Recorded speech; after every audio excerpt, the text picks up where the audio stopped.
ਵਾਹਿਗੁਰੂ ਜੀ ਕਾ ਖਾਲਸਾ ਵਾਹਿਗੁਰੂ ਜੀ ਕੀ ਫਤਿਹ। ਵਾਹਿਗੁਰੂ ਜੀ ਕੀ ਫਤਿਹ।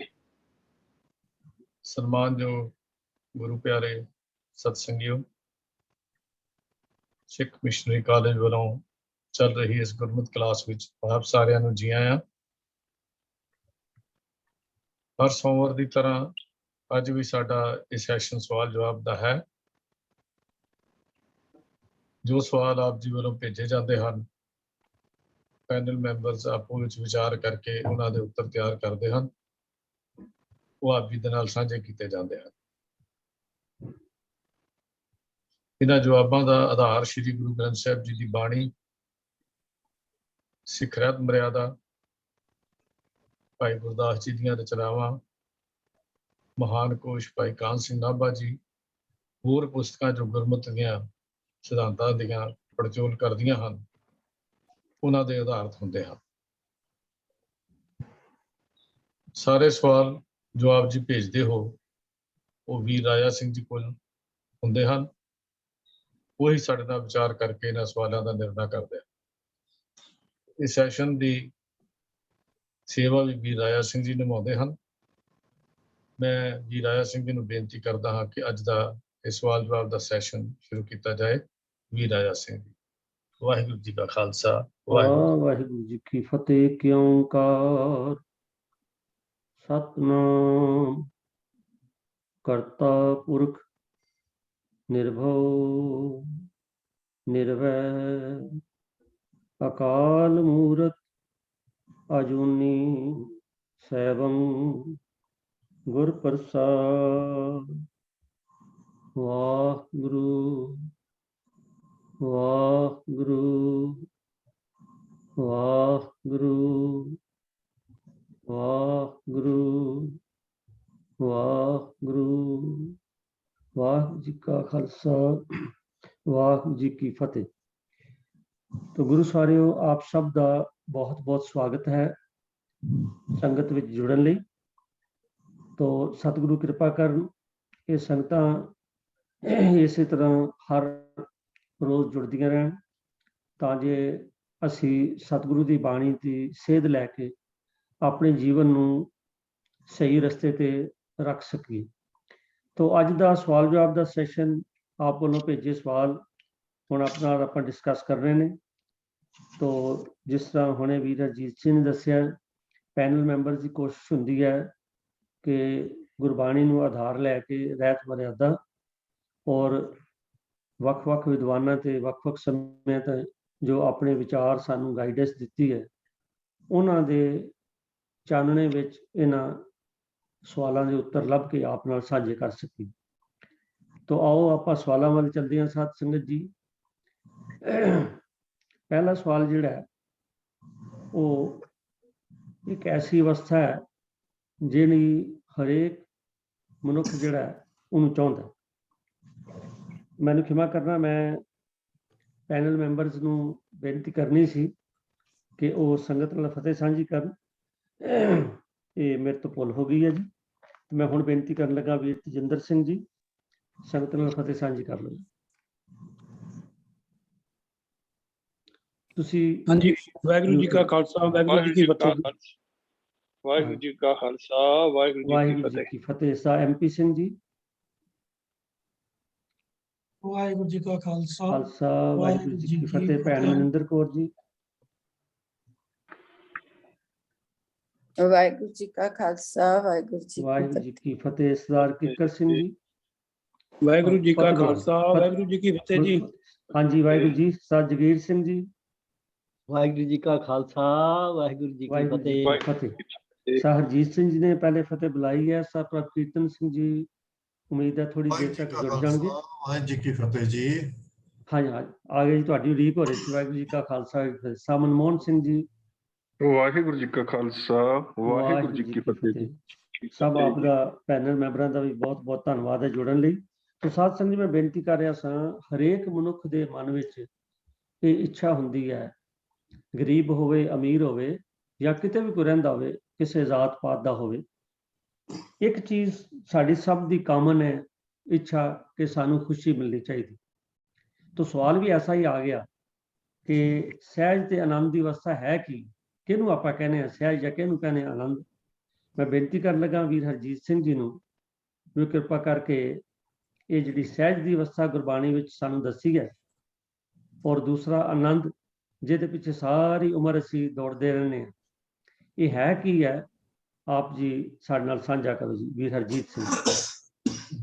ਵਾਹਿਗੁਰੂ ਜੀ ਕਾ ਖਾਲਸਾ, ਵਾਹਿਗੁਰੂ ਜੀ ਕੀ ਫਤਿਹ। ਸ੍ਰੀ ਗੁਰੂ ਗ੍ਰੰਥ ਸਾਹਿਬ ਜੀ ਦੀ ਬਾਣੀ ਵਿੱਚ ਸਹਿਜ ਲਫ਼ਜ਼, ਆਨੰਦ ਲਫ਼ਜ਼ ਬਹੁਤ ਵਾਰੀ ਇਸਤੇਮਾਲ ਕੀਤਾ ਗਿਆ ਹੈ, ਇਸ ਦੀ ਵਰਤੋਂ ਕੀਤੀ ਗਈ ਹੈ। ਪ੍ਰੋਫੈਸਰ ਸਾਹਿਬ ਸਿੰਘ ਜੀ ਗੁਰੂ ਗ੍ਰੰਥ ਸਾਹਿਬ ਦਰਪਣ ਵਿੱਚ ਜਦੋਂ ਸਾਹਿਬ ਦੇ ਸਹਿਜ ਦੇ ਅਰਥ ਕਰਦੇ ਹਨ ਤਾਂ ਉਸ ਦੇ ਅਰਥ ਆਤਮਕ ਅਡੋਲਤਾ ਕਰਦੇ ਹਨ। ਭਾਈ ਵੀਰ ਸਿੰਘ ਜੀ ਗੁਰੂ ਗ੍ਰੰਥ ਸਾਹਿਬ ਸੰਥਿਆ ਦੇ ਅੰਦਰ ਇਸ ਦੇ ਅਰਥ ਕਰਦੇ ਹਨ ਮਨ ਦਾ ਪੂਰਨ ਖਿੜਾਓ, ਮਨ ਪੂਰੀ ਤਰ੍ਹਾਂ ਖਿੜ ਜਾਣਾ। ਭਾਈ ਨਾਭਾ ਨੇ ਮਹਾਨ ਕੋਸ਼ ਵਿੱਚ ਇਹ ਸਾਰੇ ਹੀ ਅਰਥ ਦਿੱਤੇ ਹਨ। ਮਨ ਦਾ ਪੂਰਨ ਖਿੜਾਓ, ਆਤਮਕ ਅਡੋਲਤਾ, ਸਹਿਜ ਤੇ ਆਨੰਦ ਦੋ ਲਫ਼ਜ਼ ਹਨ। ਆਮ ਤੌਰ ਤੇ ਸ੍ਰੀ ਗੁਰੂ ਗ੍ਰੰਥ ਸਾਹਿਬ ਵਿੱਚ ਜਦੋਂ ਅਸੀਂ ਇਹਨਾਂ ਦੀ ਵਰਤੋਂ ਦੇਖਦੇ ਹਾਂ ਤੇ ਇਉਂ ਹੀ ਜਾਪਦਾ ਹੈ ਕਿ ਸਹਿਜ ਤੇ ਆਨੰਦ ਵਿੱਚ ਅਸਲ ਵਿੱਚ ਕੋਈ ਫਰਕ ਨਹੀਂ ਹੈ, ਕਿਉਂਕਿ ਸਹਿਜ ਵੀ ਗੁਰੂ ਤੋਂ ਮਿਲਦਾ ਹੈ ਤੇ ਆਨੰਦ ਦਾ ਦਾਤਾ ਵੀ ਗੁਰੂ ਹੈ, ਸਤਿਗੁਰੂ ਹੈ। ਭਾਈ ਰੇ ਗੁਰਬਿਨ ਸਹਿਜ ਨਾ ਹੋਏ, ਸਹਿਜ ਸ਼ਬਦੇ ਹੀ ਤੇ ਸਹਿਜ ਉਪਜੈ, ਹਰ ਪਾਇਆ ਸਭ ਸੋਏ। ਆਨੰਦ ਆਨੰਦ ਸਭ ਕੋ ਕਹੇ, ਆਨੰਦ ਗੁਰੂ ਤੇ ਜਾਣਿਆ, ਜਾਣਿਆ ਆਨੰਦ ਸਦਾ ਗੁਰੂ। ਇਸ ਦਾ ਮਤਲਬ ਇਹ ਹੈ ਆਨੰਦ ਦਾ ਸੋਮਾ ਵੀ ਗੁਰੂ ਹੈ ਤੇ ਸਹਿਜ ਦਾ ਸੋਮਾ ਵੀ ਸਤਿਗੁਰੂ ਹੈ। ਗੁਰਮਤਿ ਅਨੁਸਾਰ ਸਹਿਜ ਉਸ ਅਡੋਲ ਆਨੰਦਮਈ ਅਵਸਥਾ ਦਾ ਨਾਮ ਹੈ ਜੋ ਮਨ ਮਾਇਆ ਦੇ ਤ੍ਰੈ ਗੁਣੀ ਮੰਡਲਾਂ ਤੋਂ ਉੱਤੇ ਉੱਠ ਕੇ ਚੌਥੇ ਪਦ ਵਿੱਚ, ਗੁਰਮਤਿ ਨੇ ਇਸ ਦਾ ਇਸਤੇਮਾਲ ਕੀਤਾ ਹੈ, ਚੌਥੇ ਪਦ ਵਿੱਚ ਪ੍ਰਵੇਸ਼ ਕਰਦਾ ਹੈ, ਉਹਨੂੰ ਸਹਿਜ ਕਹਿੰਦੇ ਹਨ। ਸਹਿਜ ਦੀ ਪ੍ਰਾਪਤੀ ਨੂੰ ਸਾਰੀ ਲੁਕਾਈ ਲੋਚਦੀ ਹੈ, ਸਾਰੇ ਸਹਿਜ ਨੂੰ ਲੋਚਦੇ ਹਨ ਕਿ ਸਹਿਜ ਹੋਣਾ ਚਾਹੀਦਾ ਹੈ, ਸਹਿਜ ਮਿਲਣਾ ਚਾਹੀਦਾ ਹੈ, ਪਰ ਸਹਿਜ ਗੁਰੂ ਦੀ ਮਿਹਰ ਤੋਂ ਬਿਨਾਂ ਨਹੀਂ ਮਿਲਦਾ। ਸਾਡਾ ਉਦਮ ਹੈ, ਗੁਰੂ ਦੀ ਬਖਸ਼ਿਸ਼ ਹੈ, ਗੁਰੂ ਦੀ ਮਿਹਰ ਹੈ। ਇਹ ਹੈ ਸ਼ਬਦ ਸੁਰ ਦਾ ਮੇਲ। ਜਦੋਂ ਸਾਰੇ ਸ਼ਬਦ ਤੇ ਸੁਰ ਦਾ ਮੇਲ ਹੁੰਦਾ ਹੈ, ਬਾਹਰੀ ਸਾਰੇ ਭਰਮ ਸਹਿਸੇ, ਸਾਡੀਆਂ ਦੁਵਿਧਾਵਾਂ, ਸਾਡੀਆਂ ਚਿੰਤਾ ਉਹ ਮਿਟ ਜਾਂਦੀਆਂ ਹਨ। ਇੱਥੇ ਕੋਈ ਦੁੱਖ ਨਹੀਂ, ਕੋਈ ਗਮ ਨਹੀਂ, ਕੋਈ ਦੁਵੈਖ ਨਹੀਂ, ਕੋਈ ਈਰਖਾ ਨਹੀਂ, ਕੋਈ ਭੁੱਖ ਨਹੀਂ, ਕੋਈ ਸੁੱਖ ਨਹੀਂ, ਕੋਈ ਗਮੀ ਨਹੀਂ। ਇਸ ਅਸਲ ਵਿੱਚ ਇਸ ਅਵਸਥਾ ਦੇ ਵਿੱਚ ਪਹੁੰਚੇ ਹੋਇਆ ਮਨੁੱਖੀ ਸਹਿਜ ਦਾ ਧਾਰਨੀ ਹੁੰਦਾ ਹੈ। ਜੇ ਅਸੀਂ ਗੁਰਮਤਿ ਨੂੰ ਦੇਖਦੇ ਹਾਂ ਤੇ ਗੁਰਮਤਿ ਅਨੁਸਾਰ ਵਿਚਾਰ ਕਰਦੇ ਹਾਂ, ਜਦੋਂ ਕੋਈ ਮਨੁੱਖ ਗੁਰੂ ਦੇ ਸਨਮੁਖ ਹੋ ਜਾਏ ਉਦੋਂ ਸਹਿਜ ਦੀ ਪ੍ਰਾਪਤੀ ਹੁੰਦੀ ਹੈ। ਪਰ ਆਮ ਤੌਰ ਤੇ ਤੇਹੀ ਗੁਣੀ ਸੰਸਾਰ ਭਰਮ ਸੁੱਤਾ, ਸੁੱਤਿਆ ਰਹਿਣ ਵਿਹਾਣੀ, ਪਰ ਅੱਗੇ ਹੈ ਗੁਰ ਕਿਰਪਾ ਤੇ ਸੇ ਜਨ ਜਾਗੇ, ਜਿਨ ਹਰ ਮਨ ਵਸਿਆ ਬੋਲੇ ਅੰਮ੍ਰਿਤ ਬਾਣੀ। ਜਦੋਂ ਗੁਰੂ ਦੇ ਸਨਮੁਖ ਹੋ ਜਾਏ ਫਿਰ ਡਿਗੇ ਨਾ ਡੋਲੇ, ਦ੍ਰਿੜ ਕਰ ਰਹੋ, ਪੂਰਨ ਹੋਏ ਤ੍ਰਿਪਤਾਨੀ ਦੀ ਅਵਸਥਾ ਤੇ ਪਹੁੰਚ ਜਾਂਦਾ। ਕਿਉਂ? ਕਿਉਂਕਿ ਉਹ ਆਪ ਅਡੋਲ ਹੈ। ਆਪ ਅਡੋਲ ਨਾ ਕਬਹੂ ਡੋਲੇ, ਉਹ ਪਰਮੇਸ਼ਰ ਆਪ ਅਡੋਲ ਹੈ। ਹੁਣ ਡਿੱਗਣਾ ਕਦੋਂ ਹੁੰਦਾ ਹੈ? ਜੇ ਅਸੀਂ ਇਸ ਦੁਨੀਆ ਵਿੱਚ ਵਿਚਰਦੇ ਹਾਂ, ਹੁਸਨ ਤੇ ਮਨੁੱਖ, ਹੁਸਨ ਤੇ ਆ ਕੇ, ਦੌਲਤ ਤੇ ਆ ਕੇ, ਧਨ ਪਦਾਰਥਾਂ ਤੇ ਆ ਕੇ ਮਨੁੱਖ ਡੋਲਦਾ ਹੈ। ਡੋਲਣ ਦੀ ਅਵਸਥਾ ਇਹ ਹੈ। ਹਿਰਦਾ ਜਦੋਂ ਬਾਹਰ ਨੂੰ ਭਟਕਦਾ ਹੈ, ਕਿਸੇ ਨਿਜ ਘਰ ਵਿੱਚ ਟਿਕਦਾ ਨਹੀਂ, ਉਦੋਂ ਫਿਰ ਡੋਲਦਾ ਹੈ। ਗੁਰੂ ਪਾਤਸ਼ਾਹ ਜੀ ਨੇ ਇਸ ਸਹਿਜ ਅਵਸਥਾ ਦੇ ਅਨੇਕਾਂ ਨਾਮ ਹੋਰ ਵੀ ਬਿਆਨ ਕੀਤੇ ਹਨ। ਨਿਰਵਾਣ ਪਦ, ਤੁਰਿਆ ਪਦ, ਸਹਿਜ ਪਦ, ਚੌਥਾ ਪਦ। ਪਰ ਜਦ ਤੱਕ ਜੀਵ ਮਾਇਆ ਦੇ ਤਿੰਨਾਂ ਗੁਣਾਂ ਦੇ ਵਿੱਚ ਵਿਚਰਦਾ ਹੈ, ਤਦ ਤੱਕ ਸਹਿਜ ਨਹੀਂ ਮਿਲਦਾ, ਭਟਕਣਾ ਨਹੀਂ ਮੁੱਕਦੀ। ਮਾਇਆ ਦੇ ਗੁਣ ਹਨ ਰਜੋਗੁਣ, ਤਮੋਗੁਣ, ਸਤੋਗੁਣ। ਇਹ ਅਸੀਂ ਪਹਿਲਾਂ ਵੀ ਵਿਚਾਰ ਕਰ ਚੁੱਕੇ ਹਾਂ, ਇਸ ਕਰਕੇ ਇਸ ਵਾਸਤੇ ਮੈਂ ਇਸ ਤੇ ਹੋਰ ਸਮਾਂ ਨਹੀਂ ਲਾ ਰਿਹਾ। ਫਿਰ ਵੀ ਸੰਖੇਪ ਵਿੱਚ ਗੱਲ ਕਰਦੇ ਹਾਂ। ਜਦੋਂ ਮਨੁੱਖ ਅਤ ਦਰਜੇ ਦਾ ਲਾਲਚੀ ਹੋਵੇ, ਉਹਦਾ ਸੁਭਾਅ ਹਲਕੇ ਕੁੱਤੇ ਨਾਲ ਹੋਵੇ, ਹਲਕੇ ਕੁੱਤੇ ਵਰਗਾ ਹੋਵੇ, ਗੁਰਬਾਣੀ ਵਿੱਚ ਉਸਨੂੰ ਹਲਕੇ ਕੁੱਤੇ ਨਾਲ ਤੁਲਨਾ ਕੀਤੀ ਗਈ ਹੈ, ਉਹਨੂੰ ਤਮੋਗੁਣ ਕਿਹਾ ਜਾਂਦਾ ਹੈ। ਜਦੋਂ ਮਨੁੱਖ ਰਜੋਗੁਣ ਦਾ ਧਾਰਨੀ ਹੁੰਦਾ ਹੈ, ਇਹ ਸਿਰਫ ਆਪਣੇ ਭਲੇ ਦੀ ਗੱਲ ਸੋਚਦਾ ਹੈ, ਇਸ ਤੋਂ ਉੱਤੇ ਕੁਝ ਨਹੀਂ। ਨਿੱਜ ਤੱਕ ਇਸ ਦੀ ਸੋਚ ਨਿੱਜ ਤੱਕ ਸੀਮਤ ਹੁੰਦੀ ਹੈ। ਆਪਣਾ ਚੰਗਾ ਖਾਣਾ, ਚੰਗਾ ਪਹਿਨਣਾ, ਪਰ ਕਿਸੇ ਹੋਰ ਦੀ ਕੋਈ ਪਰਵਾਹ ਨਹੀਂ ਕਰਨੀ, ਨਾ ਹੀ ਦੁਨੀਆ ਵੱਲ ਕਦੀ ਉੱਚਾ ਚੁੱਕ ਕੇ ਦੇਖਣਾ ਹੈ। ਸਤੋਗੁਣੀ ਹੈ ਜਦੋਂ ਆਪਾ ਵੀ ਸਵਾਰਨਾ, ਦੂਜਿਆਂ ਨੂੰ ਵੀ ਸਵਾਰਨਾ। ਮਾਇਆ ਦੇ ਇਹ 3 ਗੁਣ ਹਨ, ਪਰ ਸਤੋਗੁਣ ਵਿੱਚ ਫਿਰ ਵੀ ਸੂਖਮ ਰੂਪ ਵਿੱਚ ਹਉਮੈ ਆਈ ਰਹਿੰਦੀ ਹੈ। ਹਉਮੈ ਨਾਲ ਨਾਲ ਚੱਲਦੀ ਰਹਿੰਦੀ ਹੈ। ਮੈਂ ਕੀਤਾ, ਮੈਂ ਕਰ ਦਿੱਤਾ, ਮੈਂ ਦੂਜੇ ਦਾ ਭਲਾ ਚਾਹ ਲਿਆ, ਮੈਂ ਨਿਤਨੇਮੀ ਹਾਂ, ਮੈਂ ਬੜਾ ਵਿਚਾਰਵਾਨ ਹਾਂ। ਇਹ ਸੂਖਮ ਰੂਪ ਦੀ ਇੱਕ ਹਉਮੈ ਹੈ ਜਿਹੜਾ ਸਤੋਗੁਣ ਦੇ ਵਿੱਚ ਇਨਸਾਨ ਦੇ ਨਾਲ ਨਾਲ ਕੰਮ ਕਰਦੀ ਹੈ। ਸਹਿਜ ਘਰ ਦੇ ਵਿੱਚ ਪਹੁੰਚਣ ਲਈ ਇਹ 3 ਗੁਣਾਂ ਦੇ ਵਿੱਚੋਂ ਰਜੋਗੁਣ, ਤਮੋਗੁਣ, ਸਤੋਗੁਣ ਤੋਂ ਉੱਪਰ ਉੱਠਣਾ ਪੈਂਦਾ ਹੈ। ਮਾਰ ਸੱਚੇ ਪਾਤਸ਼ਾਹ ਦੀ ਬਾਣੀ ਕਹਿੰਦੀ ਹੈ, ਮਨ ਰੇ 3 ਗੁਣ ਛੋੜ ਚੌਥੇ ਚਿਤ ਲਾਏ। ਇਹ 3 ਤੋਂ ਉੱਪਰ ਉੱਠ ਕੇ ਤੇ ਸਹਿਜ ਦੀ ਗੱਲ ਕਰ। ਹਰ ਜੀਓ ਤੇਰੇ ਮਨ ਵਸੇ ਭਾਈ, ਸਦਾ ਹਰ ਕੇ ਗੁਣ ਗਾਏ। ਜਦੋਂ ਤੂੰ ਇਸ ਅਵਸਥਾ ਤੇ ਜਾਏਗਾ, ਉਦੋਂ ਫਿਰ ਤੇਰੇ ਅੰਦਰੋਂ ਈਰਖਾ, ਦਵੈਖ, ਵੈਰ, ਵਿਰੋਧ ਸਭ ਖਤਮ ਹੋ ਜਾਣਗੇ। ਇਸ ਅਵਸਥਾ ਵਿੱਚ ਪਹੁੰਚੇ ਹੋਏ ਮਨੁੱਖ ਦੀ ਜਦੋਂ ਗੱਲ ਕਰਦੇ ਹਾਂ, ਤੇ ਫਿਰ ਗੁਰੂ ਪਾਤਸ਼ਾਹ ਜੀ ਕਹਿੰਦੇ ਨੇ, ਪ੍ਰਭ ਕੀ ਆਗਿਆ ਆਤਮ ਹਿਤਾਵੇ, ਜੀਵਨ ਮੁਕਤ ਸੋ ਕਹਾਵੇ। ਤੈਸਾ ਹਰਖ ਤੈਸਾ ਸੋਗ, ਸਦਾ ਆਨੰਦ ਤੈ ਨਹੀਂ ਵਿਯੋਗ। ਤੈਸਾ ਸਵਰਨ ਤੈਸੀ ਉਸ ਮਾਟੀ, ਤੈਸਾ ਅੰਮ੍ਰਿਤ ਤੈਸੀ ਬਿਖਾਟੀ। ਤੈਸਾ ਮਾਨ ਤੈਸਾ ਬਮਾਨ, ਤੈਸਾ ਰੰਗ ਤੈਸਾ ਰਜਾਨ। ਫਿਰ ਅੱਗੇ ਜੋ ਵਰਤਾਏ ਸਾਈ ਜੁਗਤ, ਨਾਨਕ ਉਹ ਪੂਰਨ ਕਹੀਏ, ਉਹ ਪੁਰਖ ਕਹੀਏ ਜੀਵਨ ਮੁਕਤ। ਉਹ ਪੁਰਖ ਜੀਵਨ ਮੁਕਤ ਹੈ। ਕਿਹੜਾ? ਜਿਹੜਾ ਇਸ ਅਵਸਥਾ ਤੇ ਆ ਕੇ ਪਹੁੰਚ ਜਾਂਦਾ। ਇਹ ਹੈ ਸਹਿਜ ਦੀ ਅਵਸਥਾ। ਇਹ ਹੈ ਅਵਸਥਾ ਜੋ ਨਰ ਦੁੱਖ ਮੈਂ ਦੁੱਖ ਨਹੀਂ ਮਾਨੇ, ਸੁਖ ਸਨੇਹ ਅਰ ਭੈ ਨਹੀਂ ਜਾਂਕੇ, ਕੰਚਨ ਮਾਟੀ ਮਾਨੀ। ਪ੍ਰਭ ਅਸਲ ਵਿੱਚ ਇਹ ਅਵਸਥਾ ਹੈ ਪ੍ਰਭ ਕੀ ਆਗਿਆ ਆਤਮ ਹਿਤਾਵੇ। ਜਦੋਂ ਗੁਰੂ ਦਾ ਹੁਕਮ, ਗੁਰੂ ਦੇ ਬਚਨ, ਗੁਰੂ ਦੇ ਬੋਲ, ਕਿਉਂਕਿ ਜਦੋਂ ਗੁਰੂ ਦੇ ਬੋਲ ਸਾਡੇ ਅੰਦਰ ਆ ਜਾਂਦੇ ਹਨ, ਫਿਰ ਗੁਰੂ ਦੀ ਮੱਤ ਸਾਡੇ ਅੰਦਰ ਆ ਜਾਂਦੀ ਹੈ। ਸਤਿਗੁਰ ਕੀ ਜਿਸਨੂੰ ਮਤ ਆਵੇ, ਸੋ ਸਤਿਗੁਰ ਮਾਹਿ ਸਮਾਣੇ। ਇਹ ਬਾਣੀ ਜੋ ਜਿਉ ਜਾਣੇ, ਇਸ ਅੰਤਰ ਰਵੇ ਹਰਨਾਮਾ। ਉਹ ਸਮਾਣਾ ਵੀ ਉਹੀ ਹੈ, ਅੰਤਰ ਰਵੇ ਹਰਨਾਮਾ ਵੀ ਉਹੀ ਹੈ। ਬਸ ਅੰਦਰ ਹਰੀ ਨਾਮ ਦਾ ਰਹਿਣਾ ਹੀ ਇਹ ਸਹਿਜ ਦੀ ਅਵਸਥਾ ਹੈ, ਜਿੱਥੇ ਇਨਸਾਨ ਸੰਸਾਰ ਦੇ ਵਿੱਚ ਵਿਚਰਦਾ ਹੋਇਆ ਵੀ ਸੰਸਾਰ ਦੇ ਪਦਾਰਥਾਂ ਤੋਂ ਨਿਰਲੇਪ ਹੋ ਕੇ ਆਪਣੀ ਜ਼ਿੰਦਗੀ ਨੂੰ ਜਿਉਂਦਾ ਹੈ। ਦੁਨੀਆ ਦੀ ਡਿਕਸ਼ਨਰੀ ਵਿੱਚ ਹਰ ਚੀਜ਼ ਦੇ ਵਿਰੋਧੀ ਸ਼ਬਦ ਹਨ, ਪਰ ਆਨੰਦ ਇੱਕ ਐਸਾ ਸ਼ਬਦ ਹੈ ਜਿਹਦਾ ਅੱਜ ਤੱਕ ਵੀ ਵਿਰੋਧੀ ਸ਼ਬਦ ਕਿਸੇ ਕੋਸ਼ ਵਿੱਚ ਨਹੀਂ ਬਣਿਆ। ਇੱਕ ਵਾਰੀ ਆਨੰਦ ਆ ਜਾਏ ਫਿਰ ਇਸ ਦੀਵ ਆਨੰਦ ਹੈ, ਪਰ ਇਹ ਆਨੰਦ ਗੁਰੂ ਦੀ ਸ਼ਰਨ ਪੈ ਕੇ ਆਉਂਦਾ ਹੈ, ਗੁਰੂ ਦੇ ਹੁਕਮ ਕਮਾ ਕੇ ਆਉਂਦਾ ਹੈ, ਗੁਰੂ ਦੇ ਬਚਨਾਂ ਤੇ ਪਹਿਰਾ ਦੇ ਕੇ ਆਉਂਦਾ ਹੈ।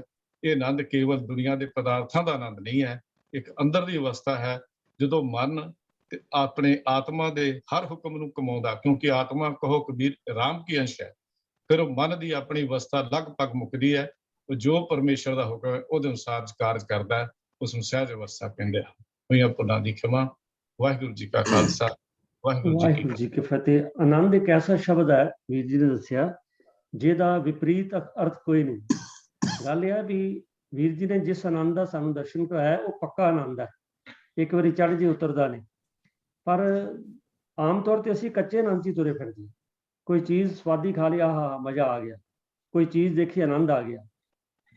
ਮਤਲਬ ਇਹ ਕਿ ਅਸੀਂ ਜਿਹੜੇ ਟ੍ਰਾਂਜ਼ਿਟਰੀ ਟੈਂਪਰੇਰੀ ਨੇਚਰ ਦੇ ਆਨੰਦ ਨੇ, ਕੋਈ ਚੀਜ਼ ਖਾ ਲਈ, ਕੋਈ ਪਹਿਨ ਲਈ, ਕੋਈ ਦੇਖ ਲਿਆ, ਕਰ ਲਿਆ, ਜਾ ਲਿਆ, ਆ ਲਿਆ, ਅਸੀਂ ਉਹਨੂੰ ਆਨੰਦ ਸਮਝੀ ਜਾਂਦੇ ਹਾਂ। ਉਹ ਆਨੰਦ ਜਿਹੜਾ ਆਇਆ ਤੇ ਨਾਲ ਹੀ ਚਲਾ ਗਿਆ। ਉਹ ਆਨੰਦ ਜਿਹੜਾ ਟ੍ਰਾਂਜ਼ਿਟਰੀ ਆਨੰਦ ਹੈ, ਵਕਤੀ ਆਨੰਦ ਹੈ, ਉਹ ਆਉਂਦਾ ਹੈ, ਪਲ ਇੱਕ ਖੁਸ਼ੀ ਹੁੰਦੀ, ਫਿਰ ਦੁੱਖ ਹੋ ਜਾਂਦਾ।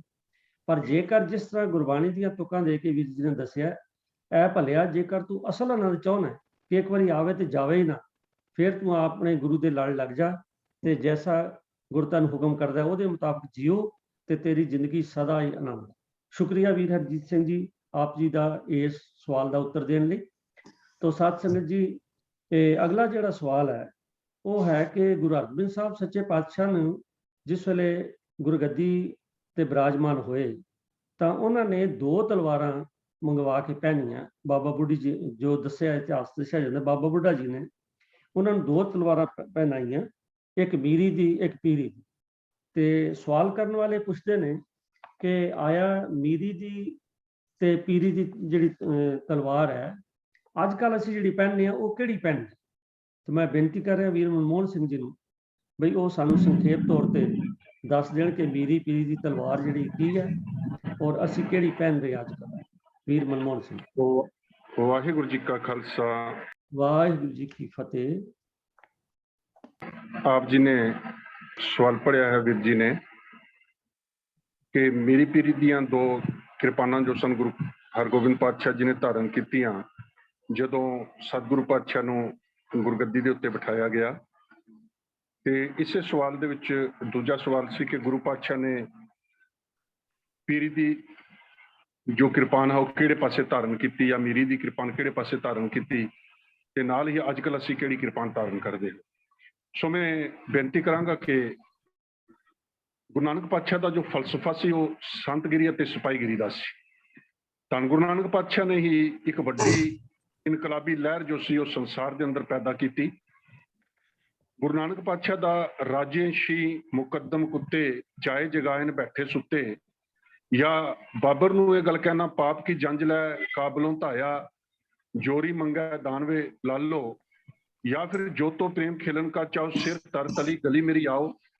ਇਹ ਸਤਿਗੁਰੂ ਪਾਤਸ਼ਾਹ ਦੇ ਅੰਦਰ ਜੋ ਸਤਿਗੁਰਾਂ ਨੇ ਮੁਰਦਾ ਹੋਈ ਕੌਮ ਦੇ ਅੰਦਰ ਜੋ ਅਣਖ ਅਤੇ ਗੈਰਤ ਭਰਨੀ ਸੀ, ਜੋ ਜਰਵਾਣਿਆਂ ਦੇ ਸਾਹਮਣੇ ਖੜਾਉਣ ਦੀ ਜੁਰਤ ਜੋ ਸੀ ਪੈਦਾ ਕਰਨੀ ਸੀ, ਇਹ ਇੱਕ ਬਹੁਤ ਵੱਡਾ ਸਿਧਾਂਤ ਸਤਿਗੁਰੂ ਪਾਤਸ਼ਾਹ ਨੇ ਸੰਤਗਿਰੀ ਦਾ ਸਾਨੂੰ ਜੋ ਸੀ ਸੰਤਗਿਰੀ ਦੇ ਨਾਲ ਨਾਲ ਸਿਪਾਹੀਗਿਰੀ ਦਾ ਦਿੱਤਾ।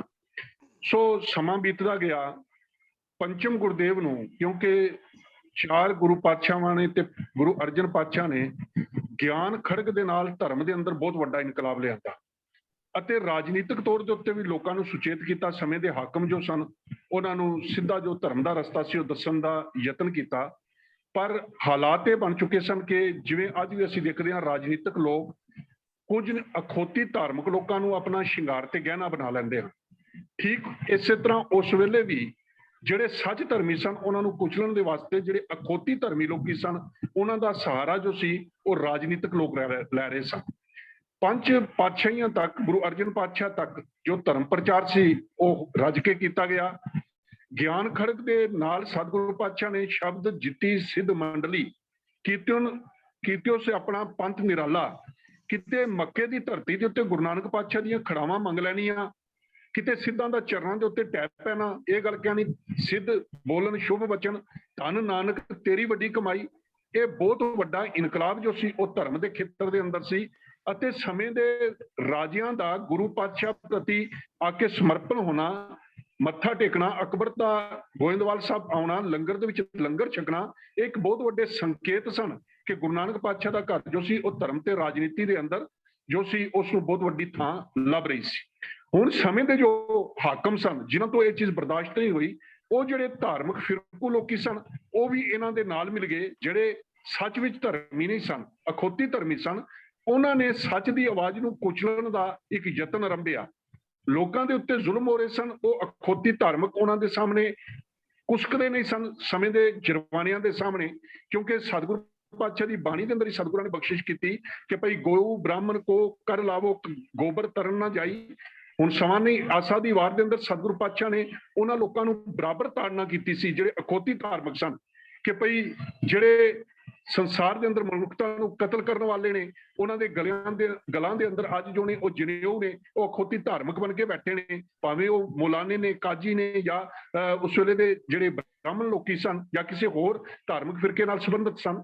ਸੋ ਪੰਚਮ ਪਾਤਸ਼ਾਹ ਦੇ ਵੇਲੇ ਤੱਕ ਉਹ ਲੋਕੀ ਇਤਨੀਆਂ ਸਾਜ਼ਿਸ਼ਾਂ ਕਰਕੇ ਜਿਹੜਾ ਸਮੇਂ ਦਾ ਹਾਕਮ ਸੀ ਜਹਾਂਗੀਰ ਨੂੰ, ਉਸ ਦੇ ਨਾਲ ਬੈਠ ਕੇ ਸਾਜ਼ਿਸ਼ਾਂ ਕਰਕੇ ਸਿੱਟਾ ਇਹ ਨਿਕਲਿਆ ਸੀ ਕਿ ਅੱਤ ਦਾ ਜ਼ੁਲਮ ਕਰਕੇ ਤੱਤੀ ਤਵੀ ਦੇ ਉੱਤੇ ਸਤਿਗੁਰੂ ਗੁਰੂ ਅਰਜਨ ਪਾਤਸ਼ਾਹ ਜੀ ਨੂੰ ਬਿਠਾ ਕੇ ਅਤੇ ਫਿਰ ਦੇਗ ਦੇ ਵਿੱਚ ਉਬਾਲ ਦੇ ਕੇ ਤੱਤੀ ਰੇਤ ਸੀਸ ਵਿੱਚ ਪਾ ਕੇ ਤੇ ਫਿਰ ਰਾਵੀ ਦਰਿਆ ਦੇ ਅੰਦਰ ਰੋੜ ਕੇ ਸ਼ਹੀਦ ਕਰ ਦਿੱਤਾ ਗਿਆ ਸੀ। ਤੇ ਬਹੁਤ ਵੱਡਾ ਜ਼ੁਲਮ ਸੀ। ਤੇ ਗੁਰੂ ਪੰਚਮ ਪਾਤਸ਼ਾਹ ਨੇ ਸ਼ਹਾਦਤ ਵੱਲ ਜਾਣ ਤੋਂ ਪਹਿਲਾਂ 6ਵੇਂ ਪਾਤਸ਼ਾਹ ਨੂੰ ਇਹ ਹੁਕਮ ਕੀਤਾ ਸੀ ਕਿ ਬੇਟਾ ਬਦੀ ਦੀਆਂ ਤਾਕਤਾਂ ਨੂੰ ਅਸੀਂ ਪਿਆਰ ਦੇ ਨਾਲ ਸਮਝਾਵਾਂਗੇ। ਜੇ ਤਾਂ ਇਹ ਸਬਰ ਦੇ ਨਾਲ ਜ਼ਬਰ ਜਿੱਤਿਆ ਗਿਆ ਗੱਲ ਠੀਕ ਹੈ, ਜੇ ਕਦੇ ਸਮਝ ਗਏ ਗੱਲ ਠੀਕ ਹੈ, ਨਹੀਂ ਤਾਂ ਇਹਨਾਂ ਨੂੰ ਮੈਦਾਨੇ ਜੰਗ ਦੇ ਅੰਦਰ ਵੰਗਾਰਨਾ ਪਵੇਗਾ। ਤੇ ਗੁਰੂ ਪਾਤਸ਼ਾਹ ਨੇ ਉਸੇ ਗੁਰੂ ਪਿਤਾ ਦੇ ਹੁਕਮ ਨੂੰ ਮੰਨਦੇ ਹੋਏ ਜੋ ਸੀ ਉਹ ਜਿਹਦੇ ਵਿੱਚ ਇੱਕ ਮੀਰੀ ਦੀ ਸੀ ਅਤੇ ਇੱਕ ਪੀਰੀ ਦੀ ਸੀ, ਜਿਹਦਾ ਸਤਿਗੁਰੂ ਪਾਤਸ਼ਾਹ ਨੇ ਇੱਕ ਸੰਕੇਤ ਦਿੱਤਾ ਸੀ ਕਿ ਇਹਨਾਂ ਜ਼ਾਲਮ ਰਾਜਿਆਂ ਨੂੰ ਰੋਕਣ ਵਾਸਤੇ, ਇਹਨਾਂ ਦੇ ਰਾਜ ਭਾਗ ਦੇ ਉੱਤੋਂ ਜੋ ਜ਼ੁਲਮ ਹੋ ਰਿਹਾ ਹੈ, ਇਹਨਾਂ ਦੇ ਜ਼ਾਲਮ ਤਖਤ ਦੀਆਂ ਜੜ੍ਹਾਂ ਪੱਟਣ ਵਾਸਤੇ ਸਾਨੂੰ ਇੱਕ ਜੋ ਸ੍ਰੀ ਸਾਹਿਬ ਹੈ ਇਹ ਮੀਰੀ ਦੀ ਪਾਈ ਹੈ, ਇਹਦੇ ਨਾਲ ਅਸੀਂ ਮੀਰਾਂ ਦੀ ਮੀਰੀ ਖਿੱਚ ਲੈਣੀ ਹੈ। ਤੇ ਦੂਜੀ ਜੋ ਹੈ ਉਹ ਪੀਰੀ ਵਾਸਤੇ ਇਸ ਕਰਕੇ ਪਾਈ ਕਿ ਜਿਹੜੇ ਧਰਮ ਦੇ ਨਾਲ ਦੇ ਉੱਤੇ ਅਖੌਤੀ ਧਾਰਮਿਕ ਲੋਕੀ ਪੀਰ ਬਣ ਕੇ ਜ਼ਾਲਮ ਜਰਵਾਨਿਆਂ ਦੇ ਨਾਲ ਬੈਠਦੇ ਨੇ ਅਤੇ ਸੱਚ ਧਰਮੀਆਂ ਨੂੰ ਜੋ ਨੇ ਉਹ ਕਤਲ ਕਰ ਰਹੇ ਨੇ, ਜਾਂ ਸੱਚ ਧਰਮੀ ਜੋ ਨੇ ਉਹਨਾਂ ਨੂੰ ਮਿਟਾਉਣ ਦਾ ਯਤਨ ਕਰ ਰਹੇ ਨੇ, ਉਹਨਾਂ ਦੇ ਵਿੱਚੋਂ ਜੋ ਉਹਨਾਂ ਦੇ ਅੰਦਰ ਪਖੰਡ ਦਾ ਧਰਮ ਹੈ ਉਹਨਾਂ ਦੀ ਪੀਰੀ ਅਸੀਂ ਖੋਹ ਲੈਣੀ ਹੈ। ਹੁਣ ਅੱਗੇ ਤੋਂ ਉਹ ਜੋ ਅਖੌਤੀ ਪਖੰਡੀ ਧਾਰਮਿਕ ਨੇ ਉਹਨਾਂ ਦਾ ਧਰਮ ਨਹੀਂ ਚੱਲੇਗਾ। ਤੇ ਸਮੇਂ ਦੇ ਹਾਕਮਾਂ ਨੂੰ ਤੇ ਲੋਕਾਂ ਨੂੰ, ਉਹਨਾਂ ਪੀਰਾਂ ਨੂੰ ਇੱਕ ਖਾਸ ਜੋ ਸੁਨੇਹਾ ਸੀ ਅਖੌਤੀ ਧਾਰਮਿਕਾਂ ਨੂੰ ਕਿ ਹੁਣ ਜੋ ਸੱਚ ਧਰਮੀ ਹੈ ਉਹਦੇ ਹੱਥ ਵਿੱਚ ਵੀ ਸ੍ਰੀ ਸਾਹਿਬ ਹੋਵੇਗੀ, ਉਹ ਇੱਕ ਧਰਮ ਦੀ ਸ੍ਰੀ ਸਾਹਿਬ ਹੋਵੇਗੀ ਜਿਹੜੀ ਧਰਮ ਦੀ ਰਾਖੀ ਵੀ ਕਰੇਗੀ ਅਤੇ ਸੱਚ ਜੋ ਧਰਮ ਹੈ ਉਸ ਧਰਮ ਨੂੰ ਵੀ ਸੰਸਾਰ ਦੇ ਅੰਦਰ ਜੋ ਹੈ ਉਹ ਪ੍ਰਗਟ ਕਰੇਗੀ। ਸੋ ਇਸ ਕਰਕੇ ਗੁਰੂ ਪਾਤਸ਼ਾਹ ਨੇ ਉਸ ਵੇਲੇ ਮੀਰੀ ਤੇ ਪੀਰੀ ਦੀਆਂ ਦੋ ਸ੍ਰੀ ਸਾਹਿਬਾਂ ਜੋ ਸਨ ਉਹ ਧਾਰਨ ਕੀਤੀਆਂ ਅਤੇ ਇੱਕ ਸੁਨੇਹਾ ਦਿੱਤਾ ਸੀ ਕਿ ਇਹ ਸਿੱਖੀ ਦੇ ਵਹਿਣ ਦਰਿਆ ਦੇ ਦੋ ਕਿਨਾਰੇ ਨੇ ਜਿਨ੍ਹਾਂ ਨੇ ਸਿੱਖੀ ਦੀ ਰਖਵਾਲੀ ਕਰਨੀ ਹੈ। ਅਤੇ ਅੱਜ ਦੇ ਵਿਦਵਾਨ ਜਾਂ ਪੁਰਾਤਨ ਵਿਦਵਾਨ ਇਸ ਗੱਲ ਨੂੰ ਮੰਨਦੇ ਨੇ ਕਿ ਉਸ ਵੇਲੇ ਧਾਰਨ ਕੀਤੀਆਂ ਗਈਆਂ ਮੀਰੀ ਤੇ ਪੀਰੀ ਦੀਆਂ ਦੋ ਸ੍ਰੀ ਸਾਹਿਬਾਂ ਹੀ ਸਨ ਜਿਨ੍ਹਾਂ ਨੇ ਨਾ ਸਿਰਫ ਸਿੱਖੀ ਨੂੰ ਪ੍ਰਫੁੱਲਤ ਕੀਤਾ ਬਲਕਿ ਸੰਸਾਰ ਦੇ ਵਿੱਚੋਂ ਤੇ ਖਾਸ ਕਰਕੇ ਭਾਰਤ ਵਰਸ਼ ਵਿੱਚੋਂ ਉਹ ਜੋ ਜ਼ੁਲਮ ਦਾ ਰਾਜ ਸੀ ਉਸ ਦਾ ਤਖਤਾ ਗੁਰੂ ਪਾਤਸ਼ਾਹ ਨੇ ਪਲਟਿਆ। ਸੋ ਗੁਰੂ ਪਿਆਰ ਵਾਲਿਓ, ਇਸ ਕਰਕੇ ਸਤਿਗੁਰੂ ਪਾਤਸ਼ਾਹ ਨੇ ਉਹ ਮੀਰੀ ਤੇ ਪੀਰੀ ਦੀਆਂ ਦੋ ਸ੍ਰੀ ਸਾਹਿਬਾਂ ਜੋ ਸਨ ਉਹ ਧਾਰਨ ਕੀਤੀਆਂ। ਅਗਲੀ ਗੱਲ ਆਉਂਦੀ ਹੈ ਕਿ ਜੋ ਸੀ ਪੀਰੀ ਦੀ ਕਿਹੜੇ ਪਾਸੇ ਧਾਰਨ ਕੀਤੀ ਸੀ। ਮੈਂ ਬੇਨਤੀ ਕਰਾਂਗਾ ਕਿ ਇਤਿਹਾਸ ਸਿਰਜਿਆ ਜਾ ਰਿਹਾ ਸੀ, ਮੀਰੀ ਤੇ ਪੀਰੀ ਦੀਆਂ ਦੋ ਮੰਗਵਾ ਕੇ ਸਤਿਗੁਰਾਂ ਨੇ ਪਾ ਲਈਆਂ। ਕਿਹੜੇ ਪਾਸੇ ਪਾਈ ਗਈ ਇਹ ਸ਼ਾਇਦ ਉਸ ਵੇਲੇ ਦੇ ਇਤਿਹਾਸਕਾਰਾਂ ਨੇ ਇਸ ਗੱਲ ਨੂੰ ਤਰਜੀਹ ਨਹੀਂ ਦਿੱਤੀ। ਤਰਜੀਹ ਇਸ ਨੂੰ ਦਿੱਤੀ ਗਈ ਕਿ ਦੋ ਸ੍ਰੀ ਸਾਹਿਬਾਂ ਪਾਈਆਂ ਨੇ, ਮੀਰੀ ਦੀ ਅਤੇ ਪੀਰੀ ਦੀ, ਅਤੇ ਇਹਦਾ ਇਤਿਹਾਸਕ ਹਵਾਲਾ ਹੈ ਦੋ ਤਲਵਾਰਾਂ ਬੱਧੀਆਂ, ਇੱਕ ਮੀਰੀ ਦੀ, ਇੱਕ ਪੀਰੀ ਦੀ, ਇੱਕ ਅਜ਼ਮਤ ਦੀ, ਇੱਕ ਰਾਜ ਦੀ, ਇੱਕ ਰਾਖੀ ਕਰੇ ਵਜ਼ੀਰ ਦੀ। ਸੋ ਜੋ ਵੀ ਸ੍ਰੀ ਸਾਹਿਬਾਂ ਸਤਿਗੁਰੂ ਪਾਤਸ਼ਾਹ ਨੂੰ ਜੋ ਪਾਈਆਂ ਨੇ ਦੋ, ਉਹ ਇੱਕ ਮੀਰੀ ਦੀ ਸੀ, ਇੱਕ ਪੀਰੀ ਦੀ ਸੀ। ਗੁਰੂ ਪਾਤਸ਼ਾਹ ਜੋ ਪੁਰਾਣੇ ਵਿਦਵਾਨ ਨੇ ਉਹ ਕਹਿੰਦੇ ਨੇ ਜਦੋਂ ਦਰਬਾਰ ਸਾਹਿਬ ਅੰਦਰ ਸਨ ਉਸ ਵੇਲੇ ਮਹਾਨ ਪੀਰ ਸਨ ਤੇ ਜਦੋਂ ਸ੍ਰੀ ਅਕਾਲ ਤਖਤ ਸਾਹਿਬ ਜੀ ਦੇ ਉੱਤੇ ਆ ਕੇ ਬੈਠਦੇ ਸਨ ਉਹ ਮਹਾਨ ਪਾਤਸ਼ਾਹ ਤੇ ਬਾਦਸ਼ਾਹ ਸਨ। ਇਸੇ ਕਰਕੇ ਸਤਿਗੁਰੂ ਪਾਤਸ਼ਾਹ ਦੀ ਤੁਲਨਾ ਪੱਗ ਤੇਰੀ ਕੇ ਜਹਾਂਗੀਰ ਦੀ, ਸਮੇਂ ਦੇ ਜਹਾਂਗੀਰ ਬਾਦਸ਼ਾਹ ਦੇ ਨਾਲ ਜੋ ਸੀ ਤੁਲਨਾ ਕੀਤੀ ਗਈ। ਤੇ ਸਤਿਗੁਰਾਂ ਦੇ ਹੁਕਮਨਾਮੇ ਵੀ ਸਨ, ਜਬ ਹਮਰੇ ਦਰਸ਼ਨ ਕੋ ਆਵੋ ਬਣ ਸੁਚੇਤ ਤਨ ਸ਼ਸਤਰ ਸੁਜਾਵੋ ਕਮਰ ਕਸਾ ਕਰ ਦਿਓ ਦਿਖਾਈ ਹਮਰੀ ਖੁਸ਼ੀ ਹੋਇਆ ਦਿਖਾਈ। ਤੇ ਇਸੇ ਕਰਕੇ ਗੁਰੂ ਪਾਤਸ਼ਾਹ ਨੇ ਸ੍ਰੀ ਅਕਾਲ ਤਖਤ ਸਾਹਿਬ ਜੀ ਦੀ ਸਿਰਜਣਾ ਵੀ ਕੀਤੀ ਸੀ। ਇੱਕ ਸਾਫ਼ ਵੰਗਾਰ ਸੀ ਸਮੇਂ ਦੇ ਅਖੌਤੀ ਧਾਰਮਿਕਾਂ ਨੂੰ ਵੀ, ਕਿਉਂਕਿ ਕਾਨਾ, ਪੀਲੂ, ਛੱਜੂ, ਉਹਦੇ ਨਾਲ ਪ੍ਰੀਤੀ ਚੰਦ, ਇਹ ਸਾਰੇ ਧਾਰਮਿਕ ਅਖਾਉਣ ਵਾਲੇ ਸਨ ਜਿਹੜੇ ਗੁਰੂ ਪਾਤਸ਼ਾਹ ਦੀ ਸ਼ਹਾਦਤ ਦੇ ਵਿੱਚ ਨਾਲ ਸ਼ਾਮਲ ਸਨ। ਤੇ ਇਹ ਗੁਰੂ ਪਾਤਸ਼ਾਹ ਦਾ ਇੱਕ ਸਪਸ਼ਟ ਸੰਕੇਤ ਸੀ ਕਿ ਅਖੌਤੀ ਧਾਰਮਿਕ ਜੋ ਹੈ ਸਿੱਖ ਧਰਮ ਉਹਨੂੰ ਵੀ ਬਰਦਾਸ਼ਤ ਨਹੀਂ ਕਰੇਗਾ। ਜੇ ਕਦੇ ਉਹਨੂੰ ਵੀ ਸੋਧਣਾ ਪਿਆ ਉਹਦੇ ਸੋਧਣ ਵਾਸਤੇ ਵੀ ਸਾਡੇ ਕੋਲ ਸ੍ਰੀ ਸਾਹਿਬ ਹੈ, ਤੇ ਜਿਹੜਾ ਜ਼ਾਲਮ ਜ਼ੁਲਮ ਰਾਜ ਕਰਨ ਵਾਲਾ ਜ਼ਾਲਮ ਹੈ ਉਹਦੇ ਤਖਤ ਨੂੰ ਪਲਟਣ ਵਾਸਤੇ ਵੀ ਸਾਡੇ ਕੋਲ ਸ੍ਰੀ ਸਾਹਿਬ ਹੈ, ਨਾਲ ਸਾਡੇ ਕੋਲ ਸ੍ਰੀ ਅਕਾਲ ਤਖਤ ਸਾਹਿਬ ਹੈ। ਸੋ ਗੁਰੂ ਪਿਆਰ ਵਾਲਿਓ, ਅੱਜ ਦਾ ਵਿਦਵਾਨ ਤੇ ਪੁਰਾਤਨ ਇਸ ਗੱਲ ਨੂੰ ਮੰਨਦੇ ਨੇ ਕਿ ਉਸ ਵੇਲੇ ਦੀਆਂ ਦੋ ਸ੍ਰੀ ਸਾਹਿਬਾਂ ਮਹਾਨ ਇਨਕਲਾਬ ਸਨ ਜਿਨ੍ਹਾਂ ਨੇ ਉਸ ਜ਼ੁਲਮ ਦੇ ਚੱਕਰ ਦੇ ਵਿੱਚੋਂ ਇਨਸਾਨੀਅਤ ਨੂੰ ਬਚਾ ਲਿਆ। ਸਿੱਖੀ ਜੋ ਸੀ ਪ੍ਰਫੁੱਲਤ ਹੋਈ ਅਤੇ ਜ਼ੁਲਮ ਰਾਜ ਦਾ ਜੋ ਨਾ ਸਿਰਫ ਤਖਤਾ ਪਲਟਿਆ ਗਿਆ ਸਗੋਂ ਅਖੌਤੀ ਪਖੰਡੀ ਧਾਰਮਿਕ ਜੋ ਸਨ ਉਹਨਾਂ ਦਾ ਵੀ ਜੋ ਸੀ ਸੰਸਾਰ ਦੇ ਧਰਮ ਦੇ ਖੇਤਰ ਚੋਂ ਨਾਮੋ ਨਿਸ਼ਾਨ ਜੋ ਸੀ ਉਹ ਮਿਟਿਆ ਸੀ। ਸੋ ਇੰਨੀਆਂ ਕੋ ਬੇਨਤੀਆਂ ਸਨ, ਬੋਲਦਿਆਂ ਜ਼ਰੂਰ ਵੱਧ ਕਰ ਲਫੀ ਨਿਕਲੇ ਹੋਣਗੇ, ਆਸ ਹੈ ਖਿਮਾ ਕਰੋਗੇ। ਸਿਧਾਂਤ ਇਹ ਪਕੜਨਾ ਹੈ ਕਿ ਸਾਡੇ ਕੋਲ ਮੀਰੀ ਤੇ ਪੀਰੀ ਦੋਵੇਂ ਨੇ। ਅੱਜ ਜੋ ਸਵਾਲ ਹੈ ਕਿ ਅੱਜ ਅਸੀਂ ਕਿਹੜੀ ਧਾਰਨ ਕਰ ਰਹੇ ਹਾਂ। ਸਤਿਗੁਰਾਂ ਨੇ ਸਾਨੂੰ ਗੁਰਸੰਗਤ ਕੀਨੀ ਖਾਲਸਾ ਸੰਪੂਰਨ ਗੁਰਸਿੱਖ ਬਣਾਇਆ ਹੈ ਤੇ ਸੰਪੂਰਨ ਗੁਰਸਿੱਖ ਪੂਰਨ ਤੌਰ ਦੇ ਉੱਤੇ ਧਾਰਮਿਕ ਹੈ। ਜਨ ਨਾਨਕ ਧੂਰ ਮੰਗਿਆ ਤਿਸ ਗੁਰਸਿੱਖ ਕੀ ਜੋ ਆਪ ਜਪੈ ਅਵਰੈ ਨਾਮ ਜਪਾਵੈ। ਸਾਨੂੰ ਪੂਰਨ ਤੌਰ ਦੇ ਉੱਤੇ ਗੁਰਸਿੱਖ ਬਣਾ ਕੇ ਵਿਕਾਰਾਂ ਦੇ ਨਾਲ ਲੜਨ ਵਾਲਾ ਸੂਰਮਾ ਬਣਾਇਆ ਹੋਇਆ ਹੈ। ਤੇ ਜੋ ਅਸੀਂ ਸ੍ਰੀ ਸਾਹਿਬ ਅੱਜ ਅਸੀਂ ਧਾਰਨ ਕਰ ਰਹੇ ਹਾਂ, ਇਹ ਸਾਨੂੰ ਗੁਰੂ ਪਾਤਸ਼ਾਹ ਦਾ ਹੁਕਮ 5 ਕਕਾਰੀ ਵਰਦੀ ਦਾ ਹਿੱਸਾ ਹੈ। ਇਹ ਸਾਡੀ ਮਜ਼ਲੂਮ ਦੀ ਰਾਖੀ ਵਾਸਤੇ ਵੀ ਹੈ ਤੇ ਸਾਡਾ ਧਾਰਮਿਕ ਤੌਰ ਦੇ ਉੱਤੇ ਵੀ ਪਹਿਚਾਣ ਹੈ ਕਿ ਜਿਹਦੇ ਗਲ ਵਿੱਚ ਸ੍ਰੀ ਸਾਹਿਬ ਹੈ, ਜੋ ਅੰਮ੍ਰਿਤਧਾਰੀ ਹੈ, ਉਹ ਹੀ is a complete human being in the universe.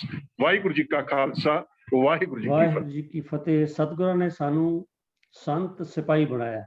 ਦੋਨੋਂ ਗੁਣ ਸਿੱਖ ਵਿੱਚ ਹੋਣੇ ਜ਼ਰੂਰੀ ਨੇ। ਤੋ ਸਾਧ ਸੰਗਤ ਜੀ, ਇਹ ਸਾਡੀ ਜਿੱਥੇ ਪ੍ਰਿਵਿਲੇਜ ਹੈ ਕਿ ਸਿੱਖ ਜਿਹੜਾ ਹੈ ਉਹ ਇਹ ਸ਼ਸਤਰ ਲੈ ਕੇ ਕਿਤੇ ਵੀ ਜਾ ਸਕਦਾ, ਪ੍ਰਿਵਿਲੇਜ ਹੈ। ਇਹ ਠੀਕ ਹੈ ਕਿ ਅੱਜ ਦੇ ਸਮੇਂ 'ਚ ਕਈ ਥਾਂ ਤੇ ਚੈਲੰਜਸ ਨੇ। ਉਹ ਚੈਲੰਜਸ ਦਾ ਵੀ ਕਾਰਨ ਇਹੀ ਹੈ ਕਿ ਅਸੀਂ ਸੰਸਾਰ ਨੂੰ ਸਮਝਾ ਨਹੀਂ ਸਕੇ ਕਿ ਇਹ ਸਾਰਾ ਇਹ ਜਿਹੜਾ ਫਲਸਫਾ ਗੁਰੂ ਸਾਹਿਬ ਨੇ ਦੱਸਿਆ ਸੰਤ ਸਿਪਾਹੀ ਦਾ, ਐਕਚੁਅਲੀ ਮਨੁੱਖਤਾ ਦੀ ਭਲਾਈ ਲਈ, ਜਿਸ ਕਰਕੇ ਲੋਕਾਂ ਨੂੰ ਕਨਫਿਊਜ਼ਨ ਹੁੰਦਾ ਹੈ। ਕਈ ਥਾਂ ਤੇ ਸਾਨੂੰ ਅੜਿੱਕੇ ਆਉਂਦੇ ਨੇ, ਪਰ ਇਹਦਾ ਇੱਕ ਕਾਰਨ ਮੈਂ ਹੋਰ ਵੀ ਸਮਝਦਾ।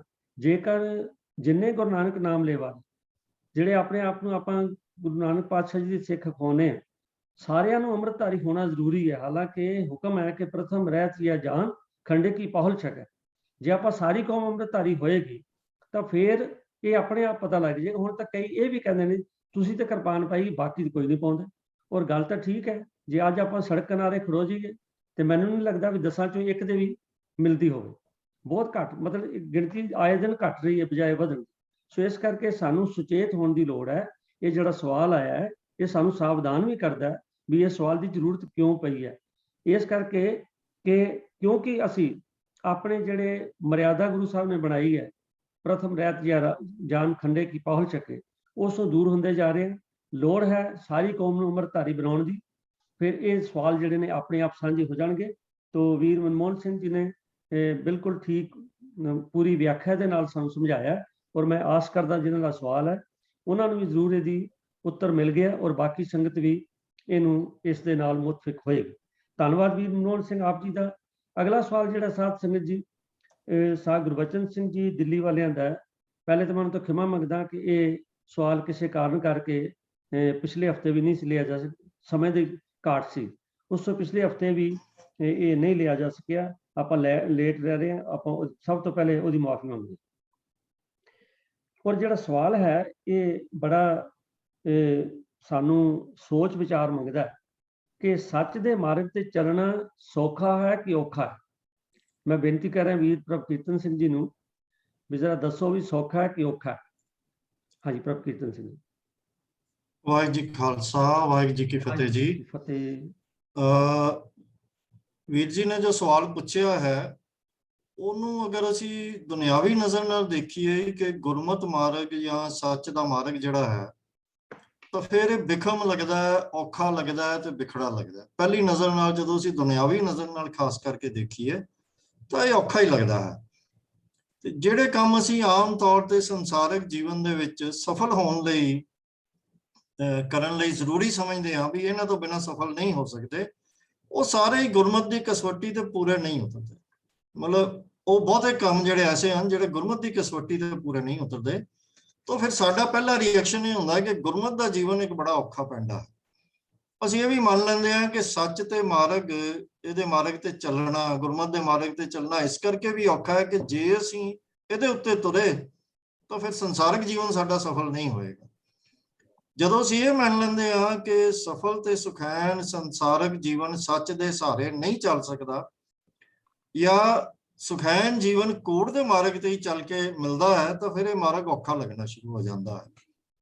ਪਰ ਇਸ ਧਾਰਨਾ ਦੀ ਜਦੋਂ ਅਸੀਂ ਥੋੜੀ ਜਿਹੀ ਘੋਖ ਪੜਤਾਲ ਕਰਨੀ ਸ਼ੁਰੂ ਕਰਦੇ ਹਾਂ ਤਾਂ ਸਹਿਜੇ ਹੀ ਸਾਨੂੰ ਝੂਠ, ਕੂੜ, ਫਰੇਬ, ਧੋਖਾ, ਸਵਾਰਥ, ਇਹ ਸਾਰਿਆਂ ਦੇ ਜੀਵਨ ਤੋਂ ਪੈਦਾ ਹੋਣ ਵਾਲੀਆਂ ਘਾਟਾਂ ਵੀ ਨਜ਼ਰ ਆਉਣੀਆਂ ਸ਼ੁਰੂ ਹੋ ਜਾਂਦੀਆਂ।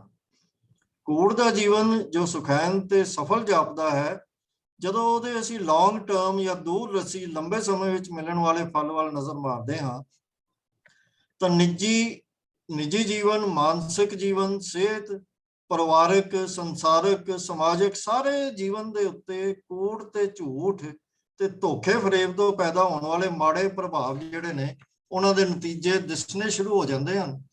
ਤੇ ਫਿਰ ਸਾਨੂੰ ਇਹ ਸਮਝ ਲੱਗਣੀ ਸ਼ੁਰੂ ਹੁੰਦੀ ਹੈ ਵੀ ਜਿਹਨੂੰ ਅਸੀਂ ਇੰਨਾ ਸੌਖਾ ਸਮਝਿਆ ਸੀ ਉਹ ਵਾਕਈ ਇੰਨਾ ਸੌਖਾ ਵੀ ਨਹੀਂ ਹੈ, ਇਹਦੇ ਵੀ ਡਿਸਐਡਵਾਂਟੇਜਸ ਹੈਗੇ ਨੇ। ਇਸੇ ਕਰਕੇ ਜਦੋਂ ਅਸੀਂ ਕਿਸੇ ਸਿਆਣੇ ਵਿਅਕਤੀ ਤੋਂ ਸੰਸਾਰਕ ਜੀਵਨ ਦੀ ਸਫਲਤਾ ਦੇ ਗੁਰ ਪੁੱਛਦੇ ਹਾਂ ਤਾਂ ਉਹ ਵੀ ਲਗਭਗ ਉਹੀ ਨਿੱਜੀ ਗੁਣ ਪੈਦਾ ਕਰਨ ਦੀ ਸਿੱਖਿਆ ਦਿੰਦਾ ਹੈ ਜੋ ਧਰਮ ਤੇ ਸੱਚ ਦੇ ਜੀਵਨ ਦੇ ਨੇੜੇ ਹੁੰਦੀ ਹੈ। ਸੋ ਜੇ ਅਸੀਂ ਆਪਣੀ ਸੋਚ ਨੂੰ ਸਿਰਫ ਲੰਬੇ ਸਮੇਂ ਵਾਲੀ ਸੋਚ ਬਣਾ ਲਈਏ ਤਾਂ ਕੂੜ ਦੇ ਜੀਵਨ ਦੇ ਬਹੁਤ ਸਾਰੇ ਫਾਇਦੇ ਜਾਂ ਜਿਹੜਾ ਉਹਦੇ ਸੁਖੈਨ ਹੋਣ ਦਾ ਪ੍ਰਭਾਵ ਹੈ ਉਹ ਫਿਰ ਘਾਟੇ ਦੇ ਸੌਦੇ ਹੋ ਕੇ ਦਿਸਣੇ ਸ਼ੁਰੂ ਹੋ ਜਾਂਦੇ ਹਨ। ਇਸੇ ਕਰਕੇ ਹੀ ਇਹ ਹੁੰਦਾ ਹੈ ਕਿ ਜਿਹੜੇ ਸੱਚ ਦੇ ਜੀਵਨ ਤੇ ਚੱਲਣ ਵਾਲੇ ਹੁੰਦੇ ਹਨ ਉਹਨਾਂ ਦੇ ਜੀਵਨ ਨੂੰ ਦੇਖੀਏ ਤਾਂ ਇਹ ਗੱਲ ਸਪਸ਼ਟ ਹੋ ਜਾਂਦੀ ਹੈ ਕਿ ਜਿਨ੍ਹਾਂ ਚੀਜ਼ਾਂ ਨੂੰ ਅਸੀਂ ਸੱਚ ਦੇ ਜੀਵਨ ਦੀਆਂ ਔਕੜਾਂ ਮੰਨ ਬੈਠਦੇ ਹਾਂ ਉਹਨਾਂ ਦਾ ਸਾਹਮਣਾ ਕਰਨ ਲੱਗਿਆਂ ਉਹਨਾਂ ਪਾਂਧੀਆਂ ਨੂੰ ਕੋਈ ਪਰਵਾਹ ਨਹੀਂ ਹੁੰਦੀ, ਉਹ ਚੜ੍ਹਦੀ ਕਲਾ ਵਿੱਚ ਹੁੰਦੇ ਹਨ ਜਿਵੇਂ ਉਹਨਾਂ ਦੀ ਨਜ਼ਰ ਵਿੱਚ ਇਹ ਵੱਡੀਆਂ ਦਿਸਣ ਵਾਲੀਆਂ ਔਕੜਾਂ ਇੱਕ ਬੱਚੇ ਦਾ ਖੇਡ ਹੋਵੇ ਤੇ ਉਹਨਾਂ ਲਈ ਇਹਨਾਂ ਦੀ ਕੋਈ ਤਕਲੀਫ ਹੀ ਨਾ ਹੋਵੇ। ਉਹ ਹਰ ਤਕਲੀਫ ਦਾ ਖਿੜੇ ਮੱਥੇ ਤੇ ਖਿੜੇ ਨਾਲ ਸਾਹਮਣਾ ਕਰਦੇ ਹਨ।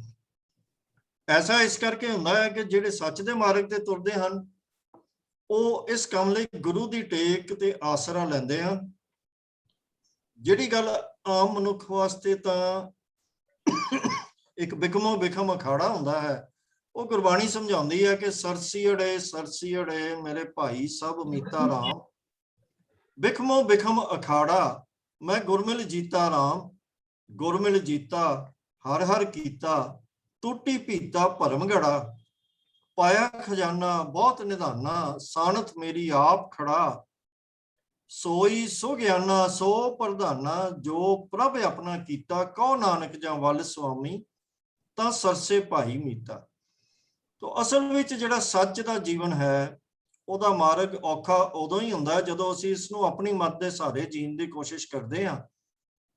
ਜਦੋਂ ਗੁਰੂ ਦੀ ਟੇਕ ਲੈ ਲੈਂਦੇ ਆ, ਗੁਰੂ ਦੀ ਮੱਤ ਧਾਰਨ ਕਰ ਲੈਂਦੇ ਆ ਤੇ ਇਹ ਜਿਹੜਾ ਬਿਖਮ ਰਾਹ ਹੈ ਇਹ ਵੀ ਸੁਖੈਨ ਹੋ ਜਾਂਦਾ ਹੈ, ਕਿਉਂਕਿ ਇਹ ਔਖਿਆਈ ਸਾਨੂੰ ਡੋਲਣ ਵਾਲੇ ਪੰਜ ਵੈਰੀਆਂ ਕਰਕੇ ਹੀ ਹੁੰਦੀ ਹੈ। ਤੇ ਜਦੋਂ ਅਸੀਂ ਗੁਰੂ ਦੀ ਮੱਤ ਭਾਵ ਗੁਰੂ ਦੀ ਥਾਪੀ ਲਾ ਲੈਂਦੇ ਆ ਤਾਂ ਫਿਰ ਇਹ ਕੰਮ ਆਸਾਨ ਹੋ ਜਾਂਦਾ ਹੈ। ਗੁਰਬਾਣੀ ਦਾ ਫਰਮਾਨ ਹੈ, ਵਾਤ ਵੱਜਣ ਟਮਕ ਭੇਰੀਆਂ, ਮਲ ਲੱਥੇ ਲਹਿੰਦੇ ਫੇਰੀਆਂ, ਨਿਹੱਤੇ ਪੰਜ ਜਵਾਨ ਮੈਂ ਗੁਰਥਾਪੀ ਦਿੱਤੀ ਕੰਡ ਜੀਓ। ਤੋ ਇਸ ਤਰ੍ਹਾਂ ਇਹ ਮਾਰਗ ਜਿਹਨੂੰ ਅਸੀਂ ਔਖਾ ਸਮਝ ਬੈਠਦੇ ਹਾਂ ਉਹ ਸਤਿਗੁਰੂ ਕਹਿੰਦੇ ਹਨ ਕਿ ਬਿਖਮ ਸਾਗਰ ਤੇਈ ਜਨ ਤਰੇ, ਨਾਨਕ ਜਾਂ ਕੋ ਨਦਰ ਕਰੇ, ਤੇ ਨਾਨਕ ਬਿਖਮ ਸੁਹੇਲਾ ਤਰੀਐ ਜਾਂ ਆਵੈ ਗੁਰ ਸ਼ਰਣਾਈ। ਤੋ ਗੁਰੂ ਦੀ ਸ਼ਰਨ ਵਿੱਚ ਗਿਆ ਉਹੀ ਸੱਚ ਦਾ ਮਾਰਗ, ਗੁਰਮਤਿ ਦਾ ਮਾਰਗ ਜਿਹੜਾ ਪਹਿਲਾਂ ਬੜਾ ਬਿਖਮ ਤੇ ਔਖਾ ਲੱਗਦਾ ਹੁੰਦਾ ਸੀ, ਉਹਨੂੰ ਅਗਰ ਗੁਰੂ ਦੀ ਟੇਕ ਲੈ ਲਈਏ, ਗੁਰੂ ਦਾ ਆਸਰਾ ਲੈ ਲਈਏ ਤਾਂ ਫਿਰ ਉਹ ਔਖਾ ਲੱਗਣਾ ਬੰਦ ਹੋ ਜਾਂਦਾ ਹੈ ਤੇ ਬੰਦਾ ਉਹਦੇ ਵਿੱਚ ਇਉਂ ਸੁਖੈਨ ਢੰਗ ਦੇ ਨਾਲ ਜੀਵਨ ਜਿਉਂਦਾ ਹੈ ਕਿ ਕੋਈ ਉਹ ਤਕਲੀਫ ਮਹਿਸੂਸ ਨਹੀਂ ਕਰਦਾ, ਚੜ੍ਹਦੀ ਕਲਾ ਵਾਲਾ ਜੀਵਨ ਜਿਉਂਦਾ ਹੈ ਤੇ ਗੁਰਮਤਿ ਦਾ ਪੰਥੀ ਬਣ ਕੇ ਜਿਉਂਦਾ ਹੈ। ਹੋਈਆਂ ਭੁੱਲਾਂ ਦੀ ਖਿਮਾ ਕਰਨੀ ਜੀ। ਵਾਹਿਗੁਰੂ ਜੀ ਕਾ ਖਾਲਸਾ, ਵਾਹਿਗੁਰੂ ਜੀ ਕੀ ਫਤਿਹ। ਤੋ ਸਾਧ ਸੰਗਤ ਜੀ, ਵੀਰ ਜੀ ਨੇ ਸੱਚ ਦੇ ਮਾਰਗ ਤੇ ਚੱਲਣਾ ਔਖਾ ਕਿ ਸੌਖਾ, ਅਸਲ 'ਚ ਗੱਲ ਇਹ ਹੈ ਕਿ ਉਹਨਾਂ ਨੇ ਬੜਾ ਵਧੀਆ ਸਾਨੂੰ ਦੱਸਿਆ। ਪਰ ਮੈਂ ਬੇਨਤੀ ਕਰਦੇ ਹਾਂ ਕਿ ਅਸੀਂ ਇੱਕ ਧਾਰਨਾ ਬਣਾਈ ਹੈ ਕਿ ਸੱਚ ਤੇ ਚੱਲਣਾ ਬੜਾ ਔਖਾ ਜੀ, ਜਾਂ ਉਹਦਾ ਕਾਰਨ ਇਹ ਵੀ ਹੋ ਸਕਦਾ ਕਿ ਅੱਜ ਸੰਸਾਰ ਵਿੱਚ ਕੂੜ ਦਾ ਪਸਾਰਾ, ਅਸੀਂ ਜਿੱਧਰ ਦੇਖਦੇ ਹਾਂ ਉਹ ਗੁਰੂ ਨਾਨਕ ਪਾਤਸ਼ਾਹ ਜੀ ਨੂੰ ਕਹਿਣਾ ਪਿਆ ਸੀਗਾ ਕਿ ਕੂੜ ਮਾਵਸ ਸੱਚ ਅੰਦਰਮਨ ਦਿਸੇ ਨਹੀਂ ਕਹਿ ਚੜਿਆ। ਸੋ ਹਰ ਸਮੇਂ ਕੂੜ ਦਾ ਪਸਾਰਾ ਹੋਣ ਕਰਕੇ ਸਾਨੂੰ ਸੱਚ ਬੜਾ ਜਿਹੜਾ ਔਖਾ ਲੱਗਦਾ, ਕਿਉਂਕਿ ਆਲਾ ਦੁਆਲਾ ਸਾਡਾ ਜਿਹੜਾ ਉਹਦੇ ਤੇ ਕੂੜ ਭਰਿਆ, ਤੇ ਇਸ ਕੂੜ ਵਿੱਚੋਂ ਕਿਵੇਂ ਨਿਕਲਣਾ ਇਹ ਗੁਰਬਾਣੀ ਸਾਨੂੰ ਦੱਸਦੀ ਹੈ ਔਰ ਤੁਕਾਂ ਜਿਹੜੀਆਂ ਵੀਰ ਜੀ ਨੇ ਸਾਨੂੰ ਸੁਣਾਈਆਂ ਨੇ। ਤੋ ਗੱਲ ਤੇ ਹੈਗੀ ਹੈ ਕਿ ਮਨੁੱਖ ਦਾ ਮਨ ਜਿਹੜਾ ਉਹਦੇ 'ਚ ਇੰਨੀ ਕੁ ਸ਼ਕਤੀ ਹੈ, ਮਹਾਰਾਜ ਨੇ ਬਾਣੀ 'ਚ ਆਖਿਆ ਇਹ ਮਨ ਸ਼ਕਤੀ ਇਹ ਮਨ ਸੀਓ, ਇਹ ਮਨ ਪੰਜ ਤਤ ਕੋ ਜੀਓ। ਤੋ ਇਸ ਕਰਕੇ ਇਹ ਜਿਹੜਾ ਮਨ ਹੈ ਇਹਦੇ ਕੋਲ ਬੜੀ ਤਾਕਤ ਹੈ, ਆਪਾਂ ਨੂੰ ਵਰਤਦੇ ਨੇ। ਤੋ ਇਸੇ ਕਰਕੇ ਜਿਸ ਵੇਲੇ ਸਾਡਾ ਮਨ ਮੰਨ ਜਾਂਦਾ ਨਾ ਕਿਸੇ ਗੱਲ ਤੇ, ਫਿਰ ਸਾਨੂੰ ਕੰਮ ਔਖਾ ਨਹੀਂ ਲੱਗਦਾ, ਪਰ ਜਿੰਨਾ ਚਿਰ ਮਨ ਨਹੀਂ ਮੰਨਦਾ ਉਹ ਸਾਨੂੰ ਔਖਾ ਲੱਗਦਾ ਹੈ। ਤੋ ਸਾਧ ਸੰਗਤ ਜੀ, ਵੀਰ ਜੀ ਨੇ ਵੀ ਦੱਸਿਆ, ਗੁਰਬਾਣੀ ਸਾਨੂੰ ਰੋਜ਼ ਦੱਸਦੀ ਹੈ ਕਿ ਸੱਚੋ ਔਰ ਸਭ ਕੋ ਉੱਪਰ ਸੱਚ ਚਾ। ਜੇਕਰ ਆਪਾਂ ਸੱਚਮੁੱਚ ਮਨੁੱਖਾ ਜੀਵਨ ਸਫਲ ਕਰਨਾ ਤਾਂ ਫਿਰ ਇਹ ਸੋਚਣ ਦੀ ਲੋੜ ਨਹੀਂ ਵੀ ਔਖਾ ਕਿ ਸੌਖਾ ਹੈ। ਜਿਸ ਮਾਰਗ ਤੇ ਕੋਈ ਚੱਲ ਪੈਂਦਾ ਹੈ ਉਹ ਸੌਖਾ ਹੀ ਹੁੰਦਾ। ਹੁਣ ਪਹਾੜ ਤੇ ਚੜ੍ਹਨਾ, ਜਿਸ ਵੇਲੇ ਸਾਡੇ ਵਰਗੇ ਮੈਦਾਨੀ ਇਲਾਕੇ ਵਾਲੇ ਜਾਂਦੇ ਨੇ ਤੇ ਉਹ ਕਹਿੰਦੇ ਤਾਂ ਬੜਾ ਔਖਾ ਹੈ, ਪਰ ਜਿਹੜੇ ਲੋਕ ਰਹਿੰਦੇ ਹੀ ਪਹਾੜਾਂ 'ਚ ਨੇ ਉਹਨਾਂ ਲਈ ਬੜਾ ਸੌਖਾ ਹੈ। ਸੋ ਇਸ ਕਰਕੇ ਆਓ ਸੱਚ ਦੇ ਮਾਰਗ ਤੇ ਚੱਲਣ ਦੇ ਆਪਣੇ ਮਨ ਨੂੰ ਪ੍ਰੇਰਨਾ ਕਰੀਏ। ਬੋਲੀਏ ਸੱਚ ਧਰਮ ਝੂਠ ਨਾ ਬੋਲੀਏ, ਇੱਕ ਤਹਈਆ ਕਰ ਲਈਏ ਫਿਰ ਸੱਚ ਔਖਾ, ਸੱਚ ਦੇ ਮਾਰਗ ਤੇ ਚੱਲਣਾ ਔਖਾ ਨਹੀਂ ਹੋਏ। तो उम्मीद है साहब गुरबचन सिंह जी और बाकी संगत वीर जी ने जो आप जी ਨੂੰ ਉੱਤਰ ਦਿੱਤਾ ਹੈ ਉਹਦੇ ਨਾਲ ਜ਼ਰੂਰ ਸਾਨੂੰ ਉਹਦੀ ਸਾਡੀ ਤਸੱਲੀ ਹੋਈ ਹੈ। ਔਰ ਅਸੀਂ ਸਤਿਗੁਰੂ ਅੱਗੇ ਬੇਨਤੀ ਕਰਾਂਗੇ, ਅਰਦਾਸ ਕਰਾਂਗੇ, ਸਤਿਗੁਰੂ ਕਿਰਪਾ ਕਰੋ ਕਿ ਸਾਨੂੰ ਸੱਚ ਦੇ ਮਾਰਗ ਦਾ ਪਾਂਧੀ ਬਣਾਓ। ਧੰਨਵਾਦ ਵੀਰ ਪ੍ਰਭ ਕੀਰਤਨ ਸਿੰਘ ਜੀ। तो साध संगत जी, साहब गुरमीत सिंह जी मिशनरी कालेज के बड़े पुराने वर्कर ने, उन्होंने सवाल पिछली बार किया सीगा कि गुरबाणी च आउंदा है कि 12 जोजन छतर चले था देही गर्जन खाई। वो कहते जोजन की है। तो मैं बेनती कर रहा वीर किक्कर सिंह जी नूं कि वो सानूं दस्सण कि जोजन की है, क्योंकि अज दी बोली विच ये जिहड़े मैयर ने जोजन वगैरह असीं वरतदे नहीं ते सानूं औखे लगदे ने, ते किक्कर सिंह जी सानूं दस्सणगे कि जोजन है। हाँ जी वीर किक्कर सिंह जी, अनम्यूट कर लो जी।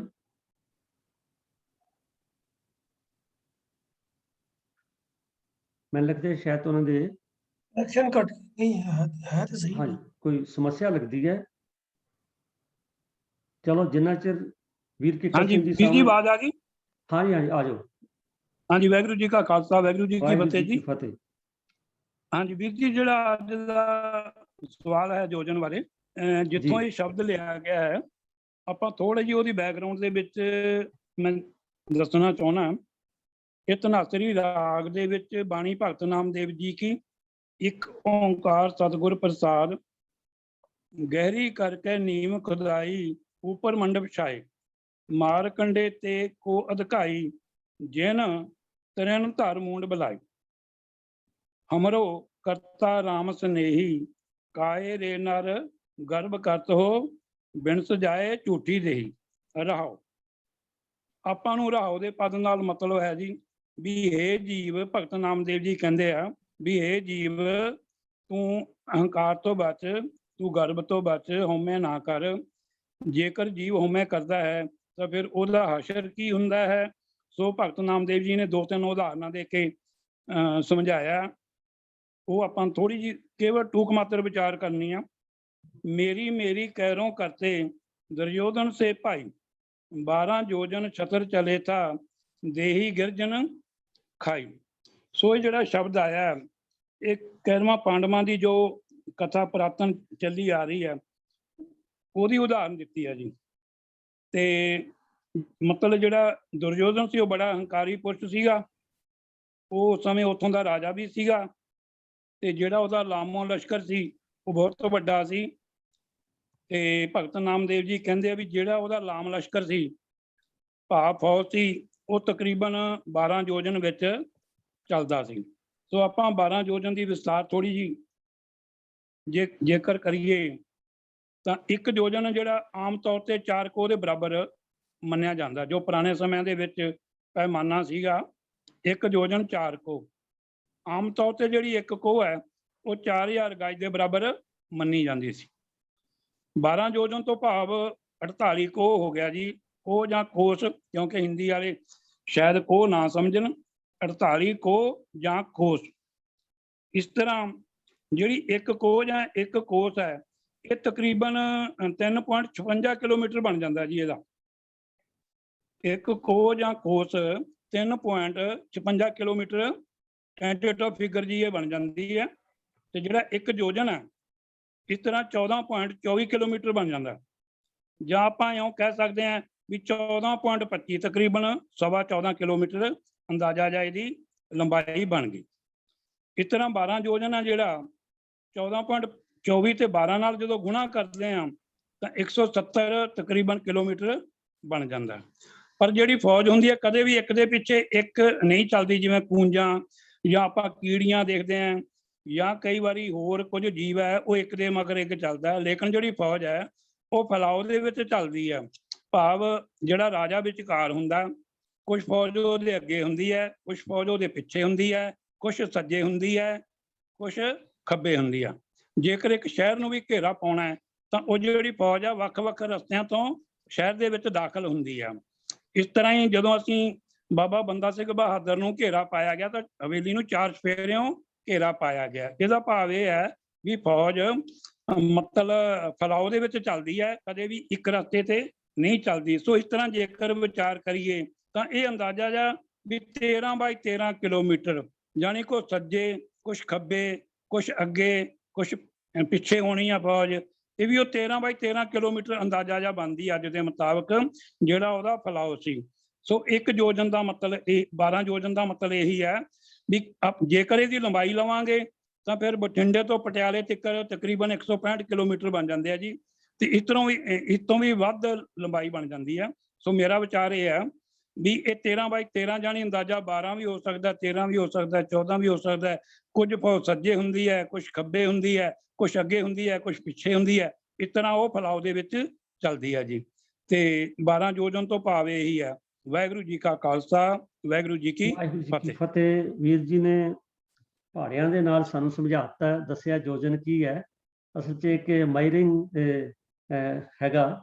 ਤੋ ਆਸ ਹੈ ਵੀਰ ਗੁਰਮੀਤ ਸਿੰਘ ਜੀ ਆਪ ਜੀ ਨੂੰ ਇਹਦਾ ਉੱਤਰ ਮਿਲ ਗਿਆ। ਤੋ ਆਓ ਸਾਧ ਸੰਗਤ ਜੀ, ਇਹ ਆਪਾਂ ਅਗਲਾ ਸਵਾਲ ਜਿਹੜਾ ਹੈ ਇਹ ਡਾਕਟਰ ਸੁਰਿੰਦਰ ਸਿੰਘ ਜੀ ਨੇ ਭੇਜਿਆ, ਔਰ ਇਹ ਸਵਾਲ ਬੜਾ ਅਹਿਮ ਹੈ ਸਾਧ ਸੰਗਤ, ਕਿ ਅਸੀਂ ਆਮ ਤੌਰ ਤੇ ਦੇਖਦੇ ਹਾਂ ਗੁਰਬਾਣੀ ਦੀ ਤੁਕ ਹੈ, ਡਿੱਠੇ ਸਭੇ ਥਾਮ ਨਹੀਂ ਤੁਧਜੇ। ਅਸੀਂ ਕਈ ਵਾਰੀ ਇਹਨਾਂ ਨੂੰ ਦਰਬਾਰ ਸਾਹਿਬ ਦੀ ਫੋਟੋ ਦੇ ਉੱਤੇ ਇਹ ਤੁਕ ਲਿਖੀ ਹੁੰਦੀ, ਡਿੱਠੇ ਸਭੇ ਥਾਮ ਨਹੀਂ ਤੁਧਜੇ।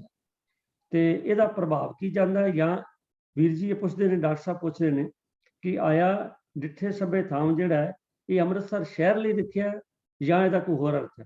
ਮੈਂ ਬੇਨਤੀ ਕੀਤੀ ਹੈ ਵੀਰ ਤੇਜਿੰਦਰ ਸਿੰਘ ਜੀ ਨੂੰ ਕਿ ਉਹ ਕਿਰਪਾ ਕਰਕੇ ਸਾਨੂੰ ਦੱਸਣ ਵੀ ਡਿੱਠੇ ਸਭੇ ਥਾਮ ਨਹੀਂ ਤੁਧਜੇ ਇਹ ਸਿਟੀ ਅੰਮ੍ਰਿਤਸਰ ਲਈ ਹੈ ਜਾਂ ਇਹਦਾ ਕੋਈ ਹੋਰ ਅਧਿਆਤਮਕ ਇਹਦਾ ਕੋਈ ਵਿਆਖਿਆ ਹੈ।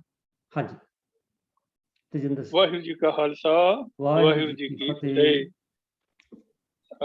ਜਿਵੇਂ ਡਾਕਟਰ ਸਾਹਿਬ ਨੇ ਇਹ ਸਵਾਲ ਪੁੱਛਿਆ ਹੈ, ਗੁਰਬਾਣੀ ਦੇ ਵਿੱਚ ਇਸ ਬਾਰੇ ਕਈ ਜਿਹੜੇ ਨਾ ਭੁਲੇਖੇ ਜਿਹੜੇ ਹਨ ਪਏ ਹੋਏ ਹਨ। ਜਿਵੇਂ ਕਿ ਸਰਦਾਰ ਰਾਜਾ ਸਿੰਘ ਜੀ ਨੇ ਵੀ ਕਿਹਾ ਹੈਗਾ ਕਿ ਉਹ ਜਦੋਂ ਦਰਬਾਰ ਸਾਹਿਬ ਦੀ ਇਮੇਜ ਛਪ ਕੇ ਆਉਂਦੀ ਹੈ ਕੈਲੰਡਰਾਂ ਤੇ ਜਾਂ ਵੈਸੇ, ਉਹਦੇ ਉੱਤੇ ਲਿਖਿਆ ਹੁੰਦਾ ਕਿ ਡਿੱਠੇ ਸਭੇ ਥਾਮ ਨਹੀਂ ਤੁਧਜੇ। ਤੋ ਉੱਥੋਂ ਇਹ ਫੀਲਿੰਗ ਦੇਣਾ ਚਾਹੁੰਦੇ ਹਨ ਕਿ ਉਹ ਜਿਹੜਾ ਗੁਰਬਾਣੀ ਦੀ ਪੰਕਤੀ ਹੈ ਉਹ ਸ਼ਾਇਦ ਸ੍ਰੀ ਅੰਮ੍ਰਿਤਸਰ ਦੇ ਸ਼ਹਿਰ ਬਾਰੇ ਹੈ ਔਰ ਦਰਬਾਰ ਸਾਹਿਬ ਦੇ ਬਾਰੇ ਉਸ ਨੂੰ ਜੋੜਿਆ ਜਾਂਦਾ ਹੈ। ਜਦੋਂ ਅਸੀਂ ਇਸ ਗੱਲ ਨੂੰ ਸਤਿਕਾਰ ਮੰਨਦੇ ਹਾਂ ਕਿ ਜਿਹੜਾ ਦਰਬਾਰ ਸਾਹਿਬ ਹੈ ਸ੍ਰੀ ਅੰਮ੍ਰਿਤਸਰ ਵਿਖੇ, ਉਹ ਸਿਫਤੀ ਦਾ ਘਰ ਹੈ, ਉੱਥੇ ਸਿਫਤ ਹੁੰਦੀ ਹੈ, ਸ਼ਹਿਰ ਦੇ ਅੰਦਰ ਵੀ ਹੁੰਦੀ ਹੈ ਔਰ ਦਰਬਾਰ ਸਾਹਿਬ ਦੇ ਅੰਦਰ ਵੀ ਹੁੰਦੀ ਹੈ।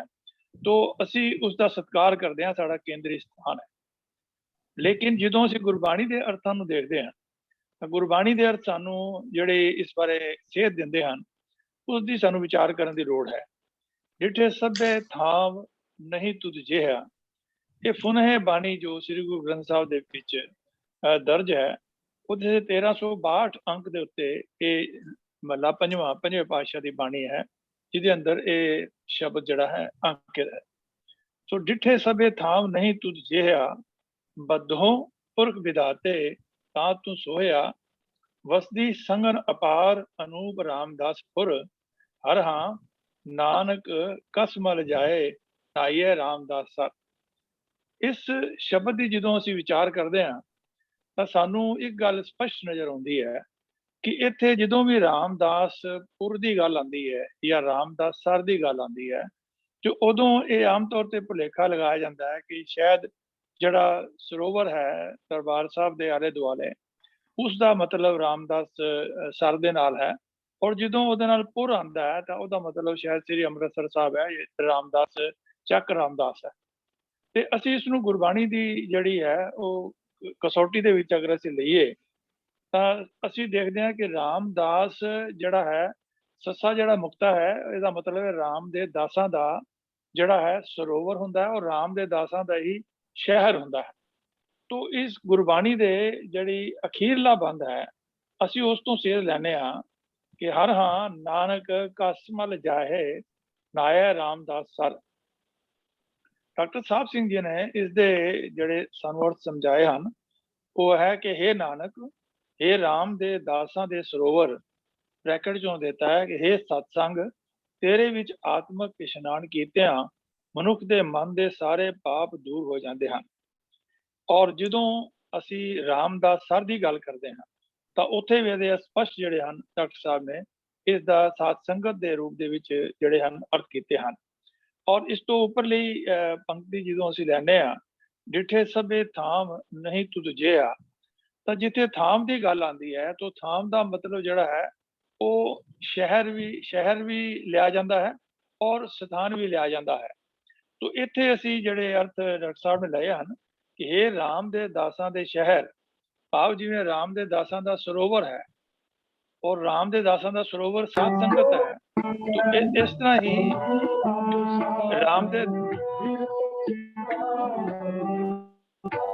ਰਾਮ ਦੇ ਦਾਸਾਂ ਦੇ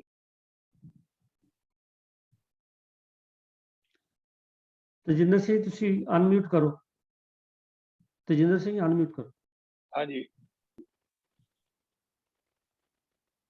ਹਾਂਜੀ, ਇੱਥੇ ਡਿਠੇ ਸਭੇ ਥਾਮ, ਤੇ ਥਾਮ ਦੇ ਅਰਥ ਨੇ ਕਿ ਰਾਮ ਦੇ ਦਾਸਾਂ ਦਾ ਸ਼ਹਿਰ। ਜਿਵੇਂ ਰਾਮ ਦੇ ਦਾਸਾਂ ਦਾ ਸਰੋਵਰ ਜਿਹੜਾ ਹੈ ਉਹ ਸਤ ਸੰਗਤ ਹੈ, ਇਸੇ ਤਰ੍ਹਾਂ ਹੀ ਕਿ ਰਾਮ ਦੇ ਦਾਸ ਕਿੱਥੇ ਟਿਕਦੇ ਹਨ, ਕਿੱਥੇ ਵਸਦੇ ਹਨ, ਉਹ ਸਤ ਸੰਗਤ ਹੀ ਹੈ। ਕਿਉਂਕਿ ਸੰਗਤ ਦੇ ਵਿੱਚ ਗੁਰੂ ਦਾ ਵੀ ਵਾਸਾ ਹੈ ਔਰ ਅਕਾਲ ਪੁਰਖ ਦਾ ਵੀ ਵਾਸਾ ਹੈ, ਵਿੱਚ ਔਰ ਪ੍ਰਭੂ ਦਾ ਵਾਸਾ ਹੈ, ਵਿੱਚ ਸੰਗਤ ਹਰ ਪ੍ਰਭ ਵਸੇ ਜੀਓ। ਇਸ ਕਰਕੇ ਜਿਹੜੇ ਗੁਰੂ ਦੇ ਦਾਸ ਹਨ, ਹਰੀ ਦੇ ਦਾਸ ਹਨ, ਉਹ ਸਤ ਸੰਗਤ ਵਿੱਚ ਹੀ ਵਸਦੇ ਹਨ। ਤੋ ਇੱਥੇ ਅਰਥ ਹੋ ਗਏ, ਇਹ ਰਾਮ ਦੇ ਦਾਸਾਂ ਦੇ ਸ਼ਹਿਰ, ਮੈਂ ਹੋਰ ਸਾਰੇ ਥਾਂ ਵੇਖ ਲਏ ਹਨ, ਪਰ ਤੇਰੇ ਬਰਾਬਰ ਦਾ ਭਾਵ ਸਤ ਸੰਗਤ ਵਰਗਾ ਸਥਾਨ ਮੈਨੂੰ ਹੋਰ ਕੋਈ ਦਿਸਿਆ ਨਹੀਂ, ਇਸ ਕਰਕੇ ਮੈਂ ਸੰਗਤ ਵਿੱਚ ਜੁੜਿਆ ਹਾਂ।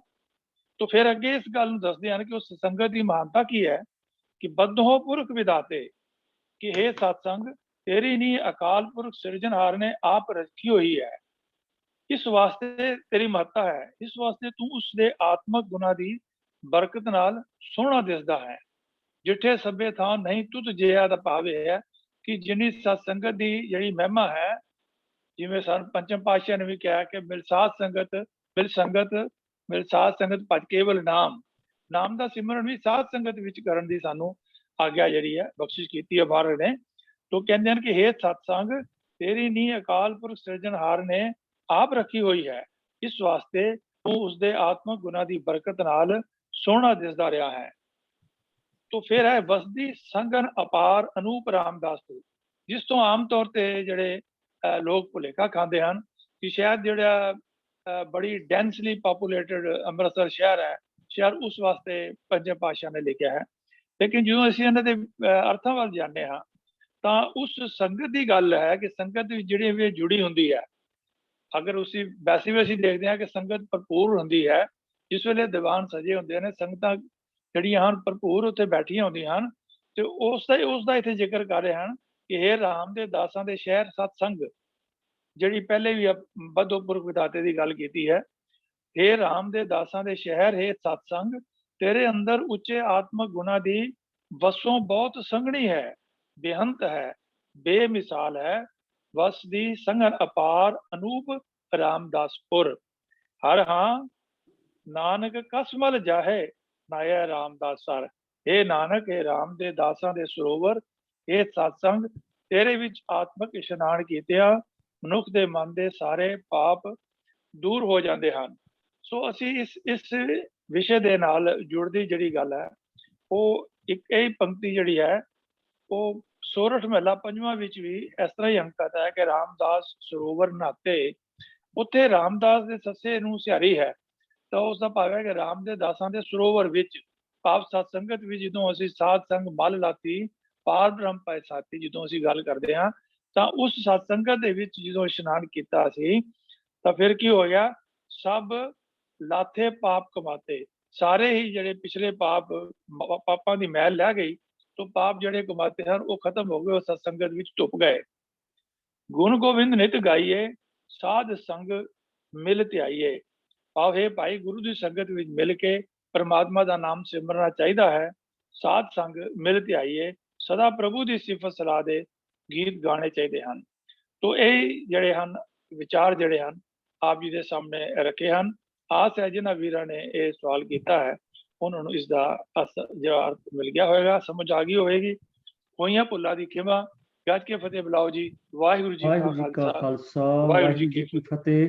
ਸਤਿਜਿੰਦਰ ਸਿੰਘ ਜੀ ਨੇ ਦੱਸਿਆ ਕਿ ਅੰਮ੍ਰਿਤਸਰ ਸਾਡੇ ਲਈ ਬਹੁਤ ਹੀ ਮੁਕੱਦਸ ਸਥਾਨ ਹੈ ਔਰ ਦੁਨੀਆ ਦੇ ਕਿਸੇ ਵੀ ਕੋਨੇ 'ਚ ਸਿੱਖ ਵਸਦਾ ਹੈ, ਉਹਦੀ ਤੜਪ ਹੁੰਦੀ ਹੈ ਕਿ ਮੈਂ ਅੰਮ੍ਰਿਤਸਰ ਨਾਲ ਜੁੜਿਆ ਰਵਾਂ ਔਰ ਮੈਂ ਜਦ ਵੀ ਕਿਤੇ ਮੌਕਾ ਲੱਗੇ ਦਰਸ਼ਨ ਕਰਾਂ। ਪਰ ਇਸ ਸ਼ਬਦ ਦੇ ਵਿੱਚ ਡਿੱਠੇ ਸਭੇ ਥਾਮ ਜਿਹੜਾ ਉਹ ਸੰਗਤ ਲਈ ਵਰਤਿਆ। ਵੀਰ ਜੀ ਨੇ ਬੜੇ ਬਾਖੂਬੀ ਉਹਨੂੰ ਐਕਸਪਲੇਨ ਕੀਤਾ ਔਰ ਨਾਲ ਗੁਰਬਾਣੀ ਦੀਆਂ ਤੁਕਾਂ ਦੱਸੀਆਂ ਨੇ। ਵੀਰ ਜੀ ਬਹੁਤ ਬਹੁਤ ਆਪ ਜੀ ਦਾ ਧੰਨਵਾਦ ਹੈ। ਤੋ ਸਾਧ ਸੰਗਤ ਜੀ, ਸਮਾਂ ਤਾਂ ਹੋ ਚੱਲਿਆ ਹੈ। ਡਾਕਟਰ ਜਗਜੀਤ ਸਿੰਘ ਤੇਜੀ ਉਹਨਾਂ ਨੇ ਇੱਕ ਸਵਾਲ ਕੀਤਾ ਸੀਗਾ ਕਿ ਗੁਰੂ ਦਰਬਾਰ ਵਿੱਚ ਜਿਸ ਵੇਲੇ ਭੇਟਾ ਅਰਪਣ ਕਰਦੇ ਹਾਂ ਆਪਾਂ, ਕੋਈ ਕੋਇਨਸ ਜਾਂ ਨੋਟ, ਲੂਨੀਆਂ ਟੂਨੀਆਂ, ਤੇ ਉਹ ਕਹਿੰਦੇ ਨੇ ਵੀ ਕਈਆਂ ਹੱਥਾਂ 'ਚੋਂ ਨਿਕਲ ਕੇ ਆਈ ਹੁੰਦੀ ਹੈ ਤੇ ਉਹਦੇ ਤੇ ਕਈ ਤਰ੍ਹਾਂ ਦੇ ਜਰਮਸ ਹੁੰਦੇ ਨੇ, ਤੇ ਉਹਨੂੰ ਆਪਾਂ ਜਿਸ ਵੇਲੇ ਗੋਲਕ 'ਚ ਪਾਉਂਦੇ ਹਾਂ ਤੇ ਉਹ ਜਰਮ ਤੇ ਸਾਡੇ ਹੱਥਾਂ ਨਾਲ ਰਹਿ ਜਾਂਦੇ ਨੇ, ਤੇ ਉਹਨਾਂ ਹੀ ਹੱਥਾਂ ਨਾਲ ਅਸੀਂ ਦੇਖ ਲੈਂਦੇ ਹਾਂ ਬਈ ਇਹ, ਕਿਉਂਕਿ ਉਹ ਡਾਕਟਰ ਨੇ, ਉਹਨਾਂ ਨੂੰ ਹੋਰ ਕੰਸਰਨ ਹੈ। ਵੈਸੇ ਸਾਨੂੰ ਸਾਰਿਆਂ ਨੂੰ ਕੰਸਰਨ ਹੋਣਾ ਚਾਹੀਦਾ। ਤੇ ਐਜ਼ ਏ ਡਾਕਟਰ ਉਹਨਾਂ ਨੇ ਇਸ ਗੱਲ ਨੂੰ ਜ਼ਿਆਦਾ ਫੀਲ ਕੀਤਾ ਤੇ ਉਹ ਕਹਿੰਦੇ ਨੇ ਵੀ ਇਹ ਕਿੱਦਾਂ ਹੋਣਾ ਚਾਹੀਦਾ। ਤੇ ਮੈਂ ਬੇਨਤੀ ਕਰਦੇ ਹਾਂ ਵੀ ਗੱਲ ਡਾਕਟਰ ਸਾਹਿਬ ਦੀ ਬਿਲਕੁਲ ਠੀਕ ਹੈ ਕਿ ਇੱਕ ਜਿਹੜਾ ਸਿੱਕਾ ਹੈ ਜਾਂ ਨੋਟ ਹੈ ਉਹ ਪਤਾ ਨਹੀਂ ਕਿੰਨੇ ਹੱਥ ਜਿਹੜੇ ਨੇ ਐਕਸਚੇਂਜ ਕਰਕੇ ਆਉਂਦਾ, ਤੇ ਉਹ ਕਿਸੇ ਦੇ ਮਤਲਬ ਕੋਈ ਅਵਸਥਾ ਹੁੰਦੀ, ਕਿਸੇ ਦੀ ਕੋਈ ਅਵਸਥਾ ਹੁੰਦੀ। ਈਵਨ ਇੱਥੋਂ ਤੱਕ ਕਈ ਲੋਕ ਜਿਹੜੇ ਨੇ ਉਹ ਤੰਬਾਕੂ ਬੀੜੀਆਂ ਪੀਣ ਵਾਲੇ ਹੁੰਦੇ ਨੇ ਤੇ ਉਹ ਨਾਲੇ ਉਹਨਾਂ ਹੱਥਾਂ ਨੂੰ ਲੱਗਿਆ ਹੁੰਦਾ ਹੈ, ਕਈ ਤਰ੍ਹਾਂ ਦੇ ਨਸ਼ੇ ਕਰਦੇ ਨੇ ਤੇ ਉਸੇ ਨੋਟ ਜਾਂ ਕੋਇਨ ਨੂੰ ਹੱਥ ਲੱਗਿਆ ਹੁੰਦਾ ਹੈ। ਤੇ ਜ਼ਰੂਰੀ ਗੱਲ ਹੈ ਕਿ ਜੇ ਆਪਾਂ ਸਫਾਈ ਪੱਖੋਂ ਦੇਖੀਏ ਤਾਂ ਇਹ ਬੜਾ ਅਹਿਮ। ਪਰ ਹੁਣ ਕਿਉਂਕਿ ਅਸੀਂ ਸਾਡੀ ਇਹ ਟ੍ਰੈਡੀਸ਼ਨ ਹੈ ਕਿ ਗੁਰੂ ਘਰ ਜਾਣਾ ਤੇ ਭੇਟਾ ਲੈ ਕੇ ਜਾਣੀ ਹੈ, ਔਰ ਜਾਣੀ ਵੀ ਚਾਹੀਦੀ ਕਿਉਂਕਿ ਸਾਰੇ ਕਾਰਜ ਜਿਹੜੇ ਨੇ ਭੇਟਾਵਾਂ ਨਾਲ ਹੀ ਚੱਲਦੇ ਨੇ। ਤੋਂ ਪਰ ਇਹ ਵੀ ਗੱਲ ਡਾਕਟਰ ਸਾਹਿਬ ਦਾ ਕੰਸਰਨ ਵੀ ਬੜਾ ਜ਼ਰੂਰੀ ਹੈ ਵੀ ਜਿਸ ਵੇਲੇ ਆਪਾਂ ਮੱਥਾ ਟੇਕਦੇ ਹਾਂ ਗੋਲਕ ਤੇ ਉਹ ਮਾਇਆ ਪਾਉਂਦੇ ਹਾਂ ਤੇ ਸਾਡੇ ਹੱਥਾਂ ਨਾਲ ਜਰਮ ਰਹਿ ਜਾਂਦਾ, ਤੇ ਇਹਦਾ ਕੀ ਇਲਾਜ ਹੋਣਾ ਚਾਹੀਦਾ। ਤੋ ਸਾਧ ਸੰਗਤ, ਮੈਂ ਇੱਕ ਗੱਲ ਸਾਡੇ ਨਾਲ ਘਟਨਾ ਵਾਪਰੀ ਹੈ, ਮੈਂ ਉਹ ਤੁਹਾਡੇ ਨਾਲ ਸਾਂਝੀ ਕਰਾਂਗਾ 1-2 ਮਿੰਟ ਸੀ ਕਿਉਂਕਿ ਸਮਾਂ ਘਟ ਗਿਆ। ਜਲੰਧਰ ਗੁਰਦੁਆਰਾ ਅਜੀਤ ਨਗਰ ਗੁਰੂ ਗ੍ਰੰਥ ਸਾਹਿਬ ਜੀ ਦੀ ਲਗਾਤਾਰ ਲੜੀਵਾਰ ਕਥਾ ਚੱਲਦੀ ਰਹੀ, ਜਿਹਦੇ 'ਚ ਦਾਸ ਔਰ ਸਾਹ ਹਰਜੀਤ ਸਿੰਘ ਜਿਹੜੇ ਨੇ ਉਹ ਸੇਵਾ ਕਰਦੇ ਨੇ। 12-13 ਸਾਲ ਉਹ ਚੱਲੀ ਔਰ ਸਾਰੇ ਮਤਲਬ ਸੰਪੂਰਨ ਜਿਹੜੀ ਹੈ ਉਹਦੀ ਵਿਆਖਿਆ ਉੱਥੇ ਸੰਗਤਾਂ ਨਾਲ ਸਾਂਝੀ ਕਰਦੇ। ਉਹਨਾਂ ਦਿਨਾਂ ਵਿੱਚ ਇਹ ਗੱਲ ਮੈਂ ਕਾਫੀ ਤੁਹਾਨੂੰ ਪੁਰਾਣੀ ਦੱਸ ਰਿਹਾ, ਜੇ ਘੱਟੋ ਘੱਟ 35 ਸਾਲ ਪੁਰਾਣੀ ਤੇ ਹੋਣੀ ਹੈ, 35-40 ਸਾਲ। ਤੇ ਉਸ ਵੇਲੇ ਮੈਂ ਵੀ ਜਵਾਨ ਸਾਂ ਤੇ ਹਰਜੀਤ ਸਿੰਘ ਤੇ ਮੇਰਾ ਹੋਰ ਅਜ਼ੀਜ਼ ਹੈ, ਤੇ ਅਸੀਂ ਉੱਥੇ ਜਾਂਦੇ ਸਾਂ ਤੇ ਮੈਂ ਗੁੱਸਾ ਗੋਬਿੰਦ ਸਿੰਘ ਮਾਨ ਸੁਖਾਨੀ ਦਾ ਇੱਕ ਲੇਖ ਪੜ੍ਹਿਆ ਜਿਹਦੇ 'ਚ ਉਹਨਾਂ ਨੇ ਕਿਹਾ ਵੀ ਇਹ ਜਿਹੜੇ ਅਸੀਂ ਰੁਪਈਏ ਲੈ ਕੇ ਜਾਂਦੇ ਨਾ, ਗੁਰੂ ਸਾਹਿਬ ਨੂੰ ਤੇ ਚਾਹੀਦੇ ਨੇ, ਇਹ ਤੇ ਧਾਰਮਿਕ ਕਾਰਜਾਂ ਲਈ ਚਾਹੀਦੇ ਨੇ, ਤੇ ਗੋਲਕ ਜਿਹੜੀ ਆ ਆਪਾਂ ਕਿਉਂ ਗੁਰੂ ਸਾਹਿਬ ਦੇ ਸਾਹਮਣੇ ਰੱਖਦੇ ਹਾਂ। ਤੇ ਜਾਂ ਉਂਝ ਵੀ ਤੁਸੀਂ ਦੇਖਿਆ ਹੋਣਾ ਵੀ ਗੋਲਕ ਵਿੱਚ ਨਹੀਂ ਤੇ ਉਂਝ ਵੀ ਨੋਟ ਜਿਹੜਾ ਮੱਥਾ ਟੇਕਿਆ ਜਾਂਦਾ ਹੈ ਤੇ ਉਹ ਜਿਹੜੇ ਬੜੇ ਸਾਫ਼ ਸੁੱਚੇ ਰੁਮਾਲੇ ਹੁੰਦੇ ਨੇ ਉਹਨਾਂ ਤੇ ਅਸੀਂ ਉਹ ਡਾਕਟਰ ਸਾਹਿਬ ਲਿਖਦੇ ਨੇ ਕਿ ਉਹਨਾਂ ਤੇ ਅਸੀਂ ਉਹ ਭ੍ਰਿਸ਼ਟੇ ਹੋਏ ਕੋਇਨ ਜਾਂ ਨੋਟ ਜਿਹੜੇ ਨੇ ਉੱਥੇ ਰੱਖ ਦਿੰਦੇ ਹਾਂ ਤੇ ਚੰਗੀ ਗੱਲ ਨਹੀਂ। ਉਹਨਾਂ ਨੇ ਸੁਝਾਅ ਦਿੱਤਾ, ਜਿਹੜਾ ਸਾਧ ਸੰਗਤ ਨੂੰ ਮੈਂ ਬੇਨਤੀ ਕਰਾਂਗਾ ਉਹ ਸਾਨੂੰ ਸਾਰਿਆਂ ਨੂੰ ਸੋਚਣਾ ਚਾਹੀਦਾ। ਸੁਝਾਅ ਉਹਨਾਂ ਇਹ ਦਿੱਤਾ ਬਈ ਜਿਹੜੀ ਗੋਲਕ ਹੈ ਇਹ ਤਾਂ ਸਿਰਫ ਮਾਇਆ ਇਕੱਠੇ ਕਰਨ ਦਾ ਬਾਕਸ ਹੀ ਹੈ ਨਾ, ਇਹਦੇ ਕੋਈ ਅਧਿਆਤਮਕ ਇਹਦੇ ਨਾਲ ਕੋਈ ਤਲਕ ਤੇ ਹੈ ਨਹੀਂ ਹੈ, ਇਸ ਕਰਕੇ ਇਹਨੂੰ ਦਰਬਾਰ ਸਾਹਿਬ ਦੇ ਅੱਗੇ ਰੱਖਣ ਦੀ ਕੀ ਲੋੜ ਹੈ। ਉਹ ਕਹਿਣ ਲੱਗੇ ਵੀ ਗੋਲਕ ਦਾ ਜਿਹੜਾ ਅਸਲ ਸਥਾਨ ਹੈ ਉਹ ਜੋੜਾ ਘਰ ਦੇ ਕੋਲ, ਵੀ ਤੁਸੀਂ ਜੋੜੇ ਉਤਾਰੋ, ਗੋਲਕ ਵਿੱਚ ਮਾਇਆ ਪਾਓ, ਉਸ ਤੋਂ ਬਾਅਦ ਤੁਸੀਂ ਆਪਣੇ ਹੱਥ ਸਾਫ਼ ਕਰੋ ਤੇ ਫਿਰ ਅੰਦਰ ਜਾਓ ਦਰਬਾਰ ਵਿੱਚ। ਹੁਣ ਇਹਦੇ ਵਿੱਚ ਗੱਲ ਇਹ ਆ ਵੀ ਗੱਲ ਤਾਂ ਉਹਨਾਂ ਦੀ ਬੜੀ ਸਹੀ ਹੈ, ਆਪਾਂ ਕਦੀ ਕਿਤੇ ਦੇਖਿਆ ਨਹੀਂ ਹੋਏਗਾ, ਪਰ ਅਸੀਂ ਜਿਸ ਵੇਲੇ ਇਹ ਲੇਖ ਪੜ੍ਹਿਆ ਤੇ ਮੈਂ ਸੰਗਤਾਂ ਨੂੰ ਬੇਨਤੀ ਕਰਤੀ ਵੀ ਮੈਂ ਲੇਖ ਪੜ੍ਹਿਆ ਤੇ ਇਹਦੇ ਬਾਰੇ ਵਿਚਾਰ ਕਰੋ ਤੇ ਵਾਕਈ ਗੋਲਕ ਜਿਹੜੀ ਬਾਹਰ ਚਾਹੀਦੀ। ਉਹ ਗੁਰਦੁਆਰਾ ਸਾਹਿਬ ਫਸਟ ਫਲੋਰ ਤੇ ਸੀਗੇ। ਅਗਲੇ ਦਿਨ ਉਹ ਸੰਗਤਾਂ ਨੇ ਵੀ ਕਿਹਾ ਤੇ ਪ੍ਰਬੰਧਕਾਂ ਨੇ ਗੋਲਕ ਜਿਹੜੀ ਹੈ ਉਹ ਥੱਲੇ ਜਿੱਥੇ ਜੋੜੇ ਲਾਉਂਦੇ ਸੀ ਉੱਥੇ ਰੱਖ। ਚਲੋ ਚੱਲ ਗਿਆ ਕੰਮ। ਤੇ ਜਿਸ ਵੇਲੇ ਮਹੀਨੇ ਬਾਅਦ ਗੋਲਕ ਖੁੱਲੀ ਤੇ ਮੈਨੂੰ ਪ੍ਰਧਾਨ ਸਾਹਿਬ ਕੰਨ ਚ ਆ ਕੇ ਕਹਿੰਦੇ ਨੇ, ਸਾਹ ਰਾਜਾ ਸਿੰਘ ਤੇਰੀ ਗੱਲ ਤੇ ਅਸੀਂ ਮੰਨ ਲਈ ਪਰ ਗੋਲਕ ਇਤਕੀ ਬੜੀ ਘੱਟ ਨਿਕਲੀ। ਮੈਂ ਕਿਹਾ ਅੱਛਾ। ਮੈਂ ਅਗਲੇ ਦਿਨ ਕਥਾ ਤੋਂ ਬਾਅਦ ਸੰਗਤਾਂ ਨੂੰ ਬੇਨਤੀ ਕੀਤੀ ਵੀ ਸਾਡੀ ਲਾਜ ਰੱਖੋ, ਸਾਡੇ ਕਹਿਣ ਤੇ ਇਹਨਾਂ ਨੇ ਥੱਲੇ ਰੱਖੀ ਹੈ ਤੇ ਜਿਹੜਾ 1 ਰੁਪਈਆ ਪਾਉਂਦਾ 2 ਪਾਵੇ, ਜਿਹੜਾ 2 ਪਾਉਂਦਾ 5 ਪਾਵੇ, ਵੀ ਘੱਟੋ ਘੱਟ ਮਾਇਆ ਪੂਰੀ ਹੋਏ। ਸਾਧ ਸੰਗਤ ਮੈਂ ਸੱਚਾਈ ਦੱਸ ਰਿਹਾ, ਅਗਲੇ ਮਹੀਨੇ ਫੇਰ ਗੋਲਕ ਖੁੱਲੀ ਤੇ ਪ੍ਰਧਾਨ ਸਾਹਿਬ ਮੇਰੇ ਕੋਲ ਆਏ, ਕਹਿੰਦੇ ਰਾਜਾ ਸਿੰਘ ਇਤਕੀ ਮਾਇਆ ਵਾਧੂ ਨਿਕਲੀ। ਠੀਕ ਹੈ, ਉਹ ਖੁਸ਼ ਹੋ ਗਏ ਕਿਉਂਕਿ ਸਾਡਾ ਬਹੁਤਿਆਂ ਦਾ ਤਲਕ ਜਿਹੜਾ ਹੈ ਖਾਸ ਕਰਕੇ ਪ੍ਰਬੰਧਕਾਂ ਦਾ ਉਹ ਇਸ ਪਾਸੇ ਹੁੰਦਾ ਮਾਇਆ ਕਿੰਨੀ ਆਈ ਤੇ ਕਿੰਨੀ ਗਈ। ਤੋ ਇਸ ਕਰਕੇ ਉਹ ਉੱਥੇ ਰੱਖੀ, ਕਾਫੀ ਮਹੀਨੇ ਚਿਰ ਪਈ ਰਹੀ। ਜਿਸ ਵੇਲੇ ਅਸੀਂ ਉੱਥੋਂ ਚਾਲੇ ਪਾਤੇ ਉਹਨਾਂ ਨੇ ਫੇਰ ਗੋਲਕ ਉੱਪਰ ਜਾ ਕੇ ਰੱਖਤੀ। तो मेरा मतलब कहने का यह है कि गोबिंद सिंह मान सखानी का जिहड़ा ये सुझाव है कि गोलकां का स्थान जिहड़ा बाहर होना चाहिए, ਆਪਾਂ जिथे एंट्री पॉइंट होवे गुरुद्वारा साहब का, जोड़े घर ना ही सही, जिथे आप दरबार हाल के अंदर जाने ਉਹਦੇ बाहर गोलक पई होवे, ਉੱਥੇ माया पाओ, नाल वाश बेसन होवे, हथ धो के अंदर जाओ। तो ये हो सकता है, लोड़ हैगी है, आप जिथे जिथे भी वसदे हैं उत्थे अपने जिहड़े गुरुद्वारा साहिबान ने उन्होंने सुजैशन दईए, क्योंकि सफाई खास करके हुण जिहड़ी ਇਹ कोरोना की महामारी चली है, ये तुसीं देखो हर चीज़ नूं हथ लाउण ते डर लगदा बई इहदे नाल कोई जर्म ना हो। तो गल ठीक हैगी है, सफाई नूं मुख रखदे आ, ये बड़ा वधिया पॉइंट डॉक्टर साहब ने रेज कीता। तो मैं बेनती करांगा सारी संगत नूं कि वो कृपा करके आपो अपने इलाके के जिहड़े गुरुद्वारा साहिबान ने उन्होंने सुजैशन दिओ। उन्होंने रास आवे या ना आवे, वो लगता काफ़ी औखा ही है, पर चलो सुजैशन सानूं देनी चाहिए। तो साध संगत जी, आप जी वाल कोई ऐसी सुजैशन होवे तो आप समय समय साडे नाल शेयर कर सकते हो, तां जी इस प्लेटफार्म ते सारी संगत नूं साझी कर सकी। तो साध संगत जी, समा हो गया, 1 मिनट सगों उपर हो गया, मैं खिमा मंगदा। ते अज दीयां विचारां करदे आ, जिथे जिथे भी कोई त्रुटियां रह गईयां उन्हां लई खिमा मंगदे आ। और हमेशा तुसीं साडी अगवाई करदे हो साध संगत जी, सानूं सुझाव दिंदे हो, सवाल भेजदे हो जिहड़े साडी अगवाई करदे। तो इसे तरह जारी रखो, ते इसे प्रसाद नूं ये जिहड़ा संगत च आपां लैंदे आ, इहनूं होर वंडण दा यतन जिहड़ा करिए। तो साध संगत जी, मैं इस तो पहले कि वीर जी नूं बेनती करां कि वो अपने प्रोग्राम रखण। मैं जिहड़ी संगत नवीं जुड़ी है, मैं उन्हां दे नाम लवांगा, भी कृपा करके वो अपने आप अनम्यूट करके संगत दे नाल फतेह साझी कर लें। तो एक नाम पहले आए जी, मलकीत सिंह, जिन्हां दी आईडी मलकीत सिंह है, वो कृपा करके अपने आप नूं अनम्यूट कर लो जी और संगत नाल फतेह साझी कर। मलकीत सिंह